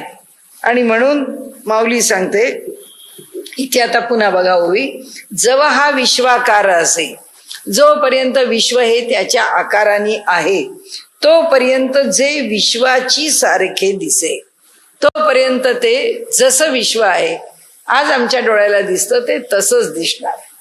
या जन्मात आम्ही जे पाहतो आहोत, आपलं उगीच आपलं म्हणणं आहे की आम्ही जर ज्ञानेश्वरांच्या काळात असतो तर आम्ही ज्ञानेश्वरांना पाहिलं असतं, आम्ही जर महाभारताच्या काळात असतो तर आम्ही भगवान श्रीकृष्णांना पाहिलं असतं, पाहिलंही असेल, आणि पाहिलं असतं तर पुन्हा नक्कीच जन्माला आलो नसतो, कारण भगवंताचं दर्शन झाल्यावर पुन्हा जन्म कशाला येईल. पण म्हणजे मनुष्य जे म्हणतो की त्यावेळी मी जर असतो तर किती बरं झालं असतं, आताही तितकंच बरं आहे, काही फरक पडत नाही. ज्ञानेश्वरांच्या काळात जितकं बरं होतं किंवा वाईट होतं तितकंच बरं किंवा वाईट आजही आहे. इथे ज्ञानेश्वर माऊली सांगते ते विश्व तसंच्या तसंच सर्व काळ आहे, काही फरक पडत नाही. मग महाप्रलय दसे कैसेही नव्हे, पण महाप्रलयाच्या वेळी त्याची स्थितीमध्ये विश्व असेल, विश्व तसं आहे म्हणायला जागाच नाही, काहीच शिल्लक राहत, तो महाप्रलय आहे. ऐसे अनादी जे सहज ते मी गा विश्वबीज म्हणाले, असा हा जो अनादी, ज्याला आधी नाही म्हणजे ज्याला सुरुवात नाही, असा मी अनादी जो आहे तो स्वभावतः स्वाभाविकपणे मी उपस्थितच आहे. ते मी गा विश्वबीज, ते मी ह्या संबंध विश्वाचं बीज आहे. आता सगळी खरी गंमत आपण थोडा थोडा रेटा देतोच आहोत तत्वज्ञानाकडे, पण आता इथे गंमत काय आहे बघा. सांख्य तत्वज्ञानामध्ये प्रकृती प्रधान आहे. हे सगळी म्हणजे गीता ही सांख्य तत्वज्ञानावरती उभारलेली आहे. म्हणजे वास्तविक पाहता हा सगळा प्रकृतीचा खेळ आहे असं भगवंतानी वारंवार म्हटलं पाहिजे. पण भगवंत वारंवार हे मी करतो म्हणजे भगवंतानी काय केलंय, सांख्य दर्शन घेतलंय आणि सांख्य दर्शनाला कपडे कुणाचे घातलेत, वेदांताचे. सांख्यावरती जो साज चढवलाय, सांख्याला ज्या चादरीने झाकलंय ती चादर वेदांताची. अरे आम्हाला तुमची मांडणी मान्य आहे, आमच्या वेदांताला पण मान्य आहे. वेदांताला मांडणी मान्य आहे म्हणून तुमची प्रकृती प्रधान असणार नाही. म्हणून भगवंत इथे पुन्हा पुन्हा सांगतायत की ह्याचं आदी बीज मी आहे. ते आता वास्तविक पाहता एकदा सांगून टाकलं की हे सगळं प्रकृती करते. आपण पहिले 2-3 श्लोक बघितले, त्यात प्रकृतीचं सगळं महात्म्य वर्णन केलं. पण प्रकृतीच प्रधान आहे, तीच हे सगळं चालवते, माझा काही संबंध नाही, मी उदासीन आहे. जे सांख्य तत्वज्ञान सांगतात ते सांगत नाहीत. ते प्रत्येक वेळी सांगतात मीच आदी कारण आहे. आत्ताही त्यांनी पुन्हा सांगितलं, ऐसे अनादी जे सहज, स्वाभाविक आहे हे, मी अनादी आहे आणि मी गा विश्वबीज, तो मी ह्या विश्वाचं बीज आहे. जे हातातळी तुझ देई जत असे, आणि तुला कसं देतोय, करतल अमल कवत, तळ हातावर घेतलेल्या आवळ्यासारखं, आपण असं म्हणू कोहिनूर हिऱ्यासारखं. अर्जुना तुझ्या हातामध्ये माझ्या रूपाने कोहिनूर हिरा दिलाय बघ. ते सांगतायत आता तुला हे जे सगळं तत्वज्ञान सांगतोय ना मी, हे तुझ्या तळहातावर असणाऱ्या एखाद्या रत्नासारखं आहे तुझ्या इथे. म्हणून त्याचे हे हातातळी तुझं देई जतस, तुझ्या तळ हातावरती मी हे तत्वज्ञान ठेवलंय. आता ह्याच्यापेक्षा स्पष्ट तुला काय सांगू, ह्याच्यापेक्षा अधिक माझी महती कशी सांगू. मग उघड करून पांडवा, जई हे आणीशील सांख्याची या गावा, तै तयाचा उपेगू बरवा देखशील. मग उघड करून पांडवा म्हणाले, हे अधिक स्पष्ट करून, जर तू सांख्यांची या गावा, तू जर सांख्यांच्या गावात ह्याला घेऊन येशील तर म्हणाले काय आहे, तै तयाचा उपेगू बरवा देखशील. आता इथे सांख्य शब्दाचा अर्थ आपल्या या ज्ञानेश्वरीमध्ये विचार असं म्हटलंय. त्यांनी असं म्हटलंय सांख्यांची या गावा म्हणजे तू चिंतन कर, तू ज्ञानाच्या मार्गाने जा, किंवा तू जर विचार करशील तर तुला हे अधिक उपयुक्त होईल. कारण आता मी तुला सांगत जातोय. आपण काय करत जातोय? त्यांनी सांगितलं तेवढ्याला आपण अनुसरतोय. म्हणजे त्यांनी आपल्याला काय सांगितलं की मी तुम्हाला एक एक गोष्ट सांगतोय, तुम्ही विचार करा. आपण काय केलं?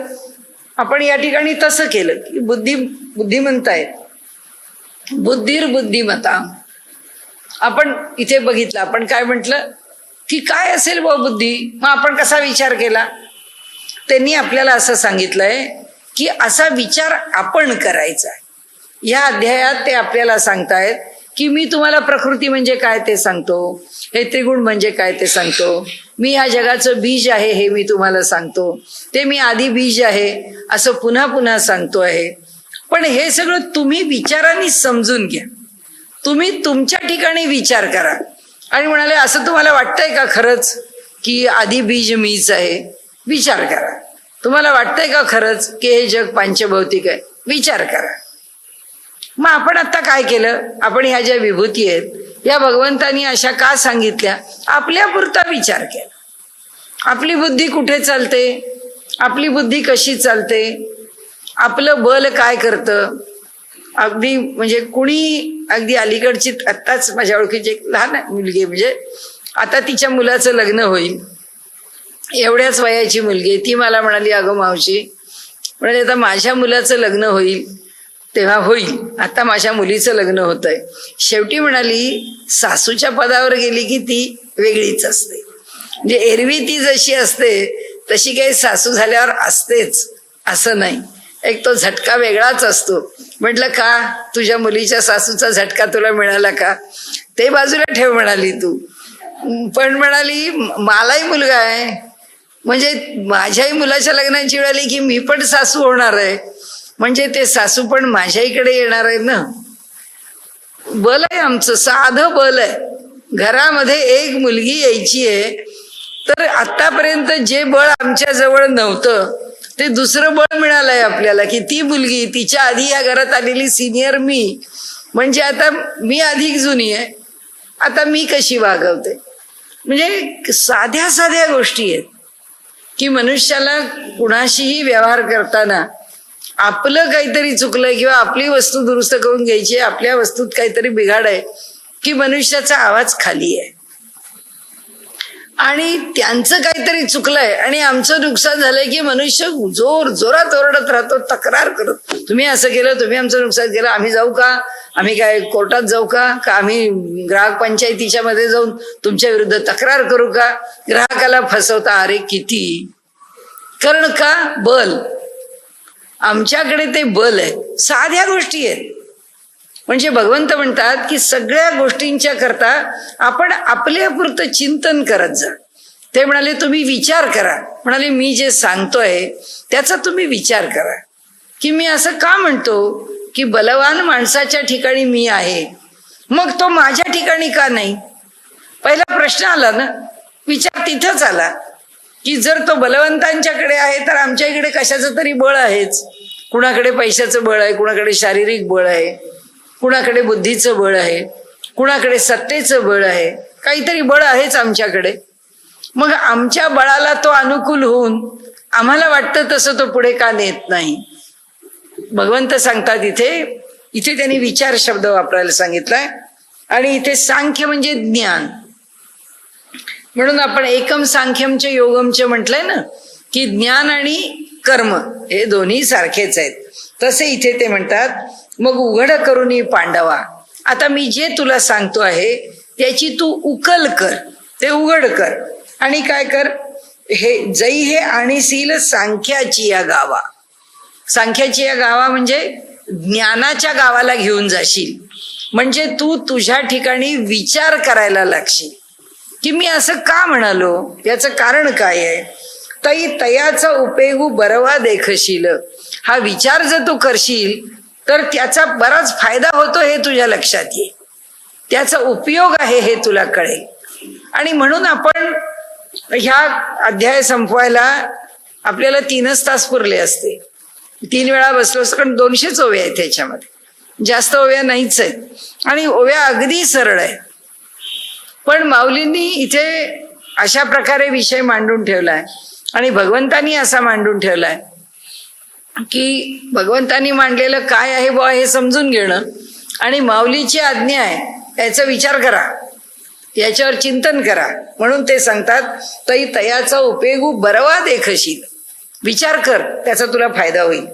परी हे अप्रासंगिक आलाप. पाहिलं लगेच माऊली म्हणाली हे बघा मी हे बोलायला इथे नको होतं, काही गरज नव्हती.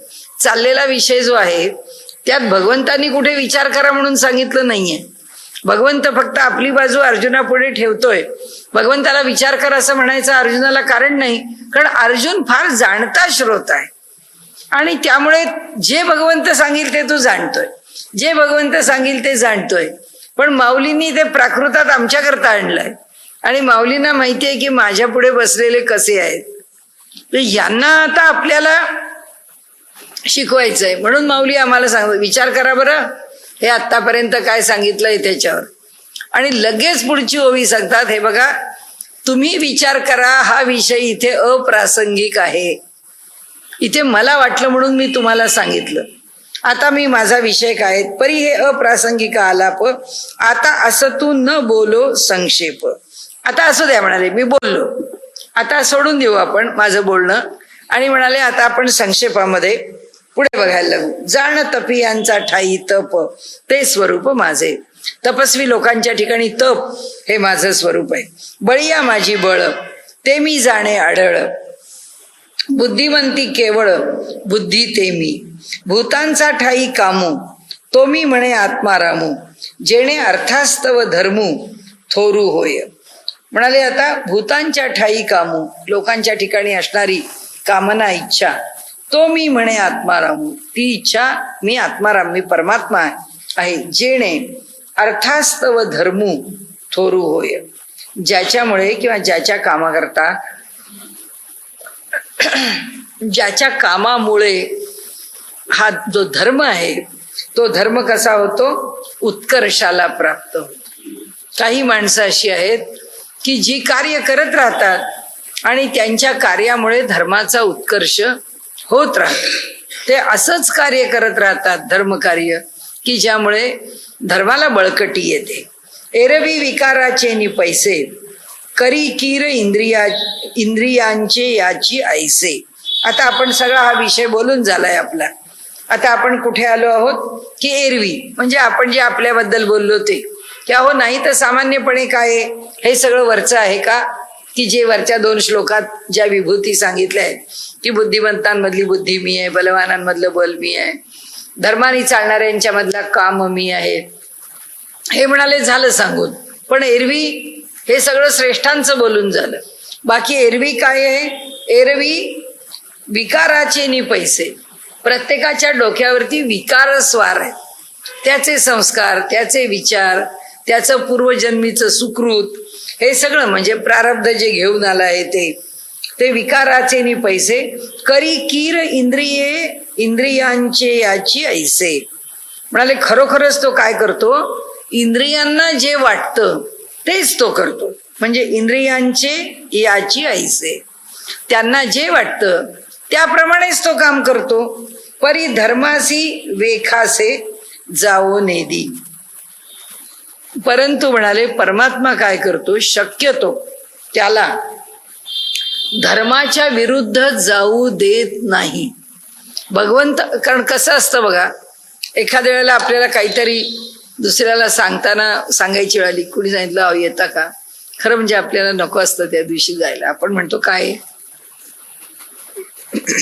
जरा घरी लोक यायचे आहेत, काहीतरी अडचण आहे, असं बोलताना सुद्धा आपल्याला वाटतंय आपण खरं म्हणजे खोटं सांगतोय, हे काय बरोबर नाही.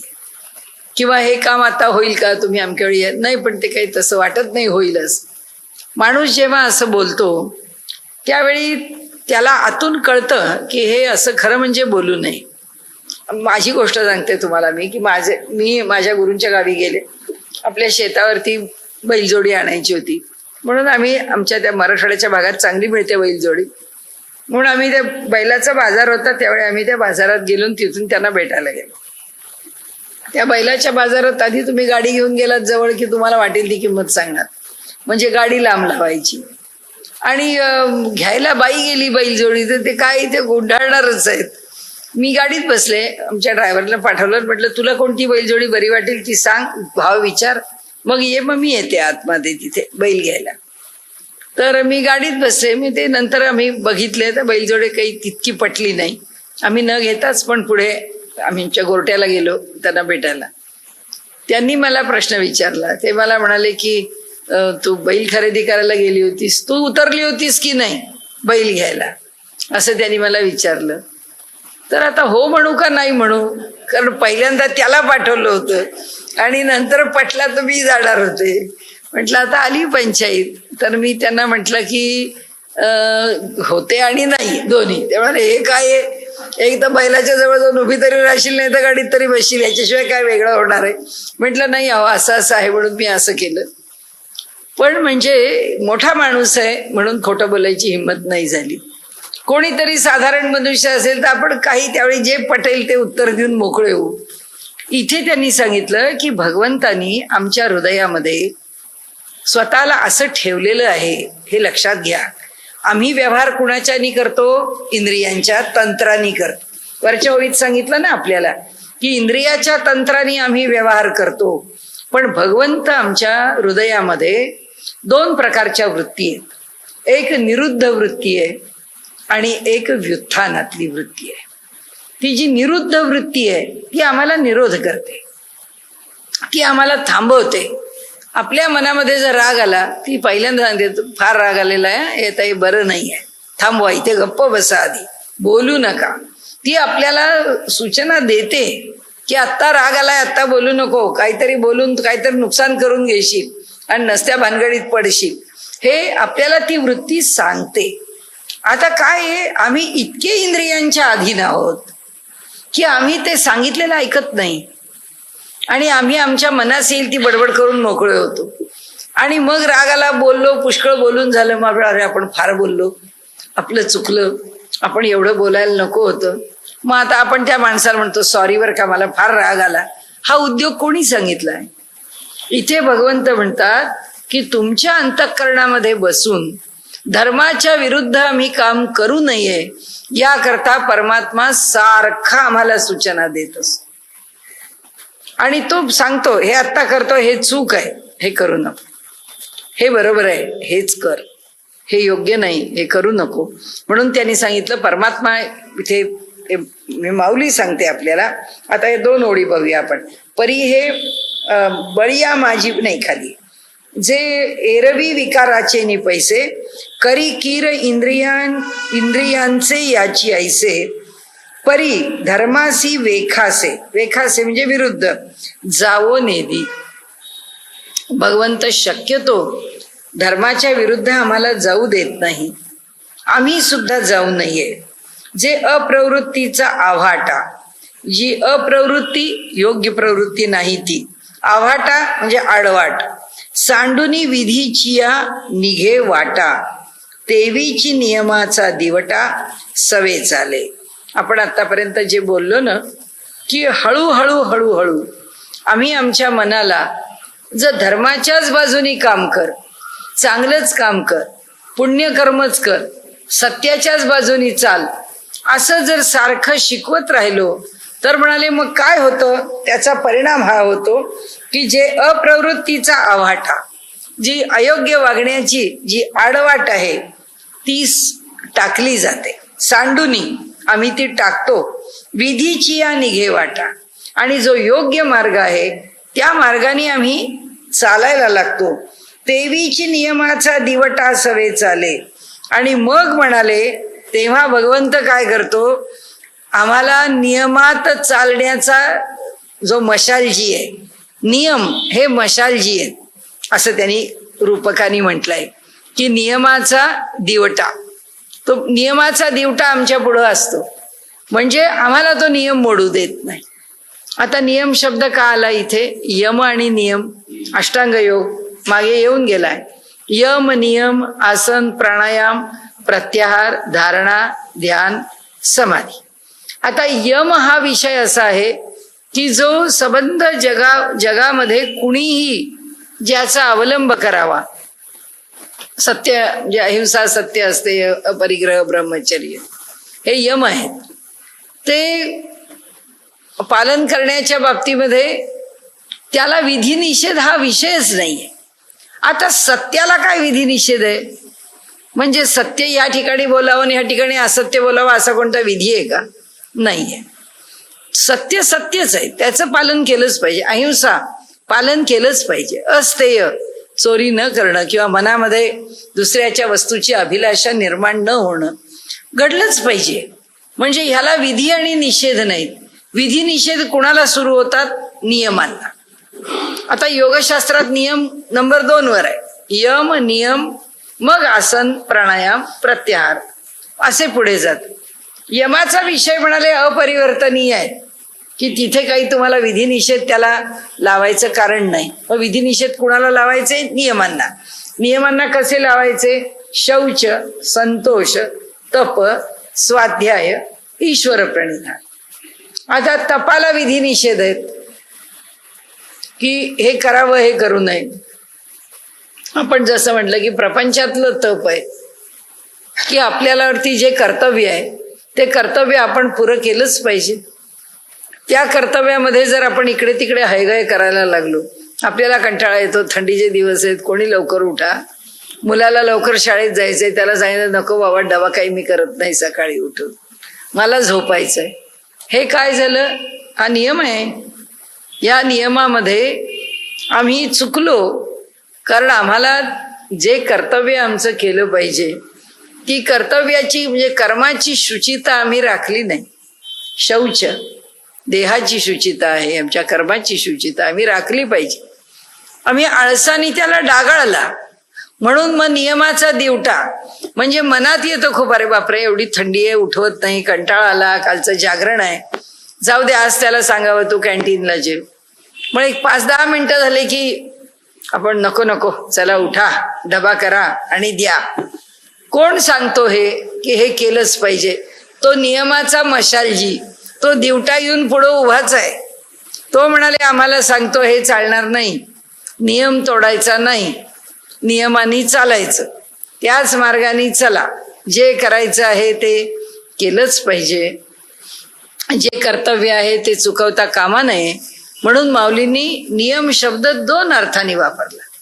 एक, व्यावहारिक पातळीवरती आम्ही नियमाने व्यवहार करावा, नेमस्तपणाने राहावं. आणि दुसरा शब्द वापरला तो अष्टांग योगातला यमनियम आहे, त्यातल्या नियमांचा दिवटा. आता आम्ही कुठं तिथं पोचलेलोच नाही, त्यामुळे आम्हाला काय त्या नियमांनी फरक पडायचा आहे? म्हणजे तिथे संतोष आहे. आमच्या अंतःकरणामध्ये असा संतोष असला पाहिजे की भगवंत म्हणतात तो योगाभ्यासी मनुष्य सदा प्रसन्न आहे. ती संतुष्टता त्याच्या आमच्या मनामध्ये लहान लहान गोष्टीत असंतोष. अरे आता 12 वाजले, आता कोणी फोन केला, रात्री 10:30 झाली, काय फोन करायची वेळ आहे, अरे यांना काम करायचं, कसलं काम आणि केव्हा सांगतात, त्याला काहीतरी वेळ काळ आहे की नाही. प्रत्येक गोष्टीचा आम्हाला त्रास होतो. का त्रास होतो? आम्ही असंतुष्ट होतो. संतोष नाही आमच्या अंतःकरणात. आमच्या अंतःकरणात काय? तक्रार आहे. प्रत्येक गोष्टीची तक्रार आहे. हे असं का, ते तसं का, ते तसं का, आम्हाला पटत नाही. ते अमक्यानी काम असं केलं, ते पटलं नाही. अमका असं बोलला, ते पटलं नाही. त्या पैशाचा व्यवहार असा झाला, ते पटलं. ठीक आहे, तुझ्या मनात असं चल पुढे चल, हे योग्य आहे, एवढं असं करू, पुढे जाऊ. पण ते पुढे जाण्याच्या आधी पहिला असंतोष आहे. अशा प्रकारे घडणाऱ्या ज्या सगळ्या घटनांमध्ये आम्ही असे नुसते बुडलेले आहोत, तिथे कुठे योगाचा नियम आम्हाला लागणार आहे? योगाचा नियम चालवण्याकरता आमच्याकडे शुचिता त्या पातळीवरची पाहिजे, संतोष त्या पातळीवरचा पाहिजे की आता अंतःकरणाची संतुष्टता आहे, कशाने तरी थोडीशी इकडे तिकडे हल्ली आहे, तर आम्हाला शिकवलं पाहिजे की नाही, असं नाही होता कामा. आम्हाला आमची शुचिता बिघडवता कामा नाही, आमचा संतोष बिघडवता कामा नाही, वगैरे वगैरे. तर ते म्हणतात तिथे हा नियमांचा, तेवी नियमाचा दिवटा म्हणजे हा मशालजी सवे चाले, आपल्या बरोबरच चालतो. म्हणजे ते म्हणतात की योग्य प्रकाराने आम्ही योग्य मार्गावर आलो तर तो नियम आम्हाला मोडू देत नाही. तो नियम आम्हाला योग्य प्रकारे घेऊन जातो. नियमच आमचा मार्गदर्शक होतो असं त्यांनी म्हटलंय. कामू ऐशिया ओजा प्रवर्ते म्हणोनी ओजा म्हणोनी धर्मासी होय पुरते मोक्ष तीर्थीचे मुक्ते. बरोबर वाचतीये ना? हा. मोक्ष तीर्थीचे मुक्ते संसारू भोगी. कामो ऐशिया ओजा. ओजा म्हणजे रीत. कामना अशा प्रकारच्या रीतीला प्रवर्ते म्हणजे प्रवर्तित करतो. म्हणजे आमची कामनाच अशी होते किंवा आमच्या मनामध्ये इच्छाच अशा उत्पन्न होतात. म्हणून धर्मासी होय पुरते. जी इच्छा धर्ममार्गानेच चालते. आणि मोक्ष तीर्थीचे मुक्ते. मुक्ते म्हणजे मोती. मोक्षरूपी तीर्थामधले मोती संसारू भोगी. या इथे प्रपंचात राहून भोगतो मनुष्य. मोक्षाचा आनंद इथे राहून भोगतो.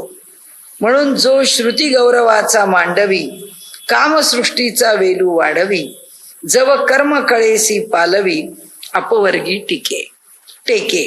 आता या शेवटच्या धर्माविरुद्ध भूतेषु कामोस्मी भरतर्षभ त्याच्यावरचं हे चाललंय. म्हणजे जी काही टिप्पणी आहे आणि सगळ्याचा सारांश आहे. हा सगळ्याचा गोषवार आहे. सगळ्या विभूती योगाचा विचार मनामध्ये ठेवून आता त्याचं जे निष्कर्ष काढतायत तो आपण लक्षात घ्यावा.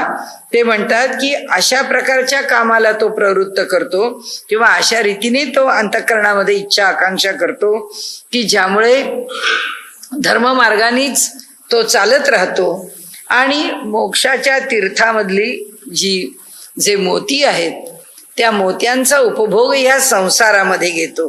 त्याला हा संसार सोडून जावं लागत नाही. त्याला इथेच त्याचा लाभ होतो. आता इथे दृष्टांताने सांगितलंय की श्रुतीचा महिमा रूपी मांडव आहे. त्या श्रुती गौरवाचा मांडवी कामसृष्टीचा वेलू वाढवी. तो श्रुतीचा महिमाच असा आहे की त्या महिम्याचा मांडव आणि त्या मांडवावरती आमच्या कामनांचा वेल त्याच्यावरती चढलाय. जव कर्म कळेसी पालवी. जेव्हा आम्ही कर्म करत राहतो त्या कर्मामुळे तो जो वेल आहे तो सारखा वाढत राहतो. तो उंच गगनामध्ये जातो. कुठपर्यंत जातो? अपवर्गासी. ही सगळी भाषा योगाची आहे. मागच्या अध्यायाच्या पुढे घेताना त्यांनी योगाचा संदर्भ धरून विषय लिहिलाय. म्हणून कर्म कळेसी पालवी अपवर्गी टिके टेके. तिथं जाऊन भिडते. कुठे? अपवर्गाला. म्हणाले हा अपवर्ग कसा आहे? मोक्ष आहे, कैवल्य आहे. म्हणजे प्रपंचामध्ये अर्थ थोडक्यात काय की श्रुतीचा महिमा म्हणजे काय शास्त्र सांगताय, काय वेद सांगतात, काय आचार धर्म सांगतो हे लक्षात ठेवून जर आम्ही व्यवहार करत राहिलो तर म्हणाले काय व्यवहार म्हणजे आमच्या कामना. आणि त्या कामना वाढत गेल्या तरी सुद्धा त्या कामना कुठे जाऊन पोचतात? कैवल्याला, मोक्षाला. कारण आमच्या मनात वेड्यावाकड्या कामनाच येईन असं. कारण आम्हाला श्रुतीवरती श्रद्धा आहे, आमचा विश्वास आहे. ऐसा नियतू का कंदर्पू. म्हणाले नियतू का कंदर्पू. नियत म्हणजे निश्चित केलेला. अशा प्रकारे निश्चित केलेला कंदर्प म्हणजे काम जो भूता या बीजरूपू. म्हणाले जो भूतमात्रांना या उत्पत्तीचं कारण असलेल्या परमात्मा आता परमेश्वर तो मी या बीजरूपू तो मी म्हणे बापू योगियाचा. म्हणाले हे बघा मी असं म्हणतो की तो योग्यांच्या मध्ये सुद्धा श्रेष्ठ आहे. 6व्या अध्यायातला योगी लक्षात ठेवून म्हणजे तर त्यांना काय म्हणायचंय? त्यांना असं म्हणायचंय की अशा प्रकारे ज्यांनी आपल्या कामाला म्हणजे आपल्या इच्छा आकांक्षांना असं नियंत्रणात ठेवलंय, योग्य नियंत्रणात ठेवलं आहे, तो भूत जे ती व्यक्ती जो भूत या बीजरूपू तो मी म्हणे तो मनुष्य या संबंध विश्वाला निर्माण करणारा, या संबंध विश्वाच्या उत्पत्तीचं कारण असणारा असा मी म्हणजे भगवंत म्हणतात असा मी भगवान श्रीकृष्ण असं म्हणतो की तो योग्यांच्या मध्ये सुद्धा श्रेष्ठ आहे. म्हणजे कामनांवर नियंत्रण करणं हे सर्वात अवघड आहे. हा सगळ्याचा मथितार्थ एवढा आहे. आणि कामना नियंत्रित कराव्यात, कामनांचं नियंत्रण धर्माधिष्ठित असावं. आणि अशा नियंत्रित कामना ठेवून जो जीवनात व्यवहार करतो तो भगवंत म्हणतात मी त्याला सर्व योग्यांच्या पेक्षा श्रेष्ठ मानतो. म्हणजे हे एकैक किती सांगावे, आता वस्तुजातची आघवे, मज पासून जाणावे विकरले असे. आता एक एक काय सांगू म्हणाले. या विभूतींच्या रूपाने सांगितलं, या कामनांच्या रूपाने सांगितलं. सर्वात शेवट म्हणाले मी कामनांनी केलं की बाबा रे तुझ्या कामना सुद्धा माझंच स्वरूप आहेत हे लक्षात घे. कारण तू तुझ्या इंद्रियांना प्रवृत्त करणाऱ्या कामना आहेत त्या मी आवरू शकत नाही. असं जर तू म्हणालास की नाही मला खाण्याची आवड आहे, मी खाल्ल्याशिवाय माझं वागत नाही, माझ्या मनाचं समाधान होत नाही. मला प्रवासाची आवड आहे, मला प्रवास केल्याशिवाय समाधान होत नाही. असं करत तू तुझ्या कर्तव्यापासून दूर होशील, तुझ्या कामना अडचणीत आणणाऱ्या ठरतील, दुसऱ्याला अयोग्य ठरतील. अशा अनेक प्रकारांनी त्यांचा विचार केला. तर म्हणाले तुझ्या ठिकाणचा काम मीच आहे, तुझ्या ठिकाणच्या कामना मीच आहे. परंतु त्या कामना जर तुला खरंच योग्य प्रकारे नियंत्रणात ठेवतात, म्हणजे तू कुणाला नियंत्रणात ठेवलंस, पहिलं इंद्रियांना, इंद्रियांच्या मधलं नंतरचं इंद्रिय मोठं म्हणजे मनाला. आता ते जे मन आहे ते त्या बुद्धीच्या नियंत्रणात आलं, म्हणून बुद्धीचा निर्णय तिच्या स्मरणाने तिने घ्यावा, म्हणजे ती बुद्धी विवेकी व्हावी. म्हणजे बुद्धीला तू बुद्धीपर्यंत सगळ्यांना जर नियंत्रणात ठेवलंस तर म्हणाले तुझ्या बाबतीमध्ये किंवा त्याच्या बाबतीमध्ये मी असं म्हणतो की तो कुणाही योग्यापेक्षा श्रेष्ठ आहे. त्याला काही वेगळं योगी म्हणण्याचं कारण नाही. सगळ्यात अवघड कामनांचं नियंत्रण आहे. आता म्हणून ते सांगतात हे एकैक किती सांगावे. आता या प्रत्येकाचं वेगळं वेगळं मी काय सांगू, तुला आता एकच सांगतो. म्हणजे मुद्दा इथे कामनांचं नियंत्रण कर हा नाही, मुद्दा इथे तू बुद्धिमान हो हा नाही, मुद्दा इथे तू बलवान हो हा नाही.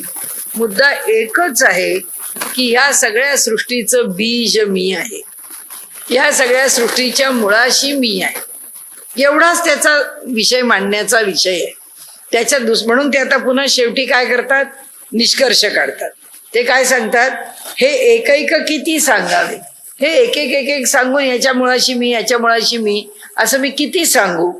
आता वस्तुजातची आघावे, आता सर्व वस्तू मात्र मज पासून जाणावे. ते सगळंच्या सगळं माझ्यापासून जन्माला, संबंध विश्व माझ्यापासून जन्माला आलाय. विकरले असे आकाराला आलं आहे, विस्तारलेलं आहे. ये चैव सात्विका भावा राजसास्ताम साश्चये मत्त एवेति तान विधी न त्वहम तेषु ते मयी. ये चैव सात्विका, आणखी हे जे सगळे आहेत, कोण, सात्विक, राजस आणि तामस हे भाव, हे जे तिन्ही पदार्थ आहेत, ते जे तिन्ही भाव आहेत. मत्त एवेति तान विधी, ते सगळे माझ्यापासूनच झाले आहेत हे लक्षात ठेव. प्रत्येक वेळी लक्षात ठेवायचं की प्रकृतीला मी जन्माला घालून प्रकृती हे सगळं करतीये हे भगवंतानी एका बाजूनी म्हटलं तरी भगवंत प्रत्येक वेळी एकच सांगतो की हे सगळं मी आहे, ती प्रकृती माझ्या अधीन आहे, या सगळ्या जगाला निर्माण करणारा मी आहे, या सगळ्या जगाचं आधी कारण मी आहे. आता पुढे सांगतात हे सत्व रज तम सुद्धा माझ्यापासून निर्माण झाले आहेत. मत्त एवेति तान विधी न त्वहम तेषु न तू अहम तेषु, मी त्यांच्यामध्ये नाही. सगळे माझ्यापासून निर्माण झालेत. आता इथून खेळ सुरू होईल तो 9व्या अध्यायापर्यंत आहे आपल्याला की मी न तू अहम तेषु, मी त्यांच्यामध्ये नाही, ते मयी, ते माझ्यामध्ये आहेत. आणि आपण आज विषय इथे थांबवूया आणि मग पुढच्या वेळी इथून सुरुवात करूया.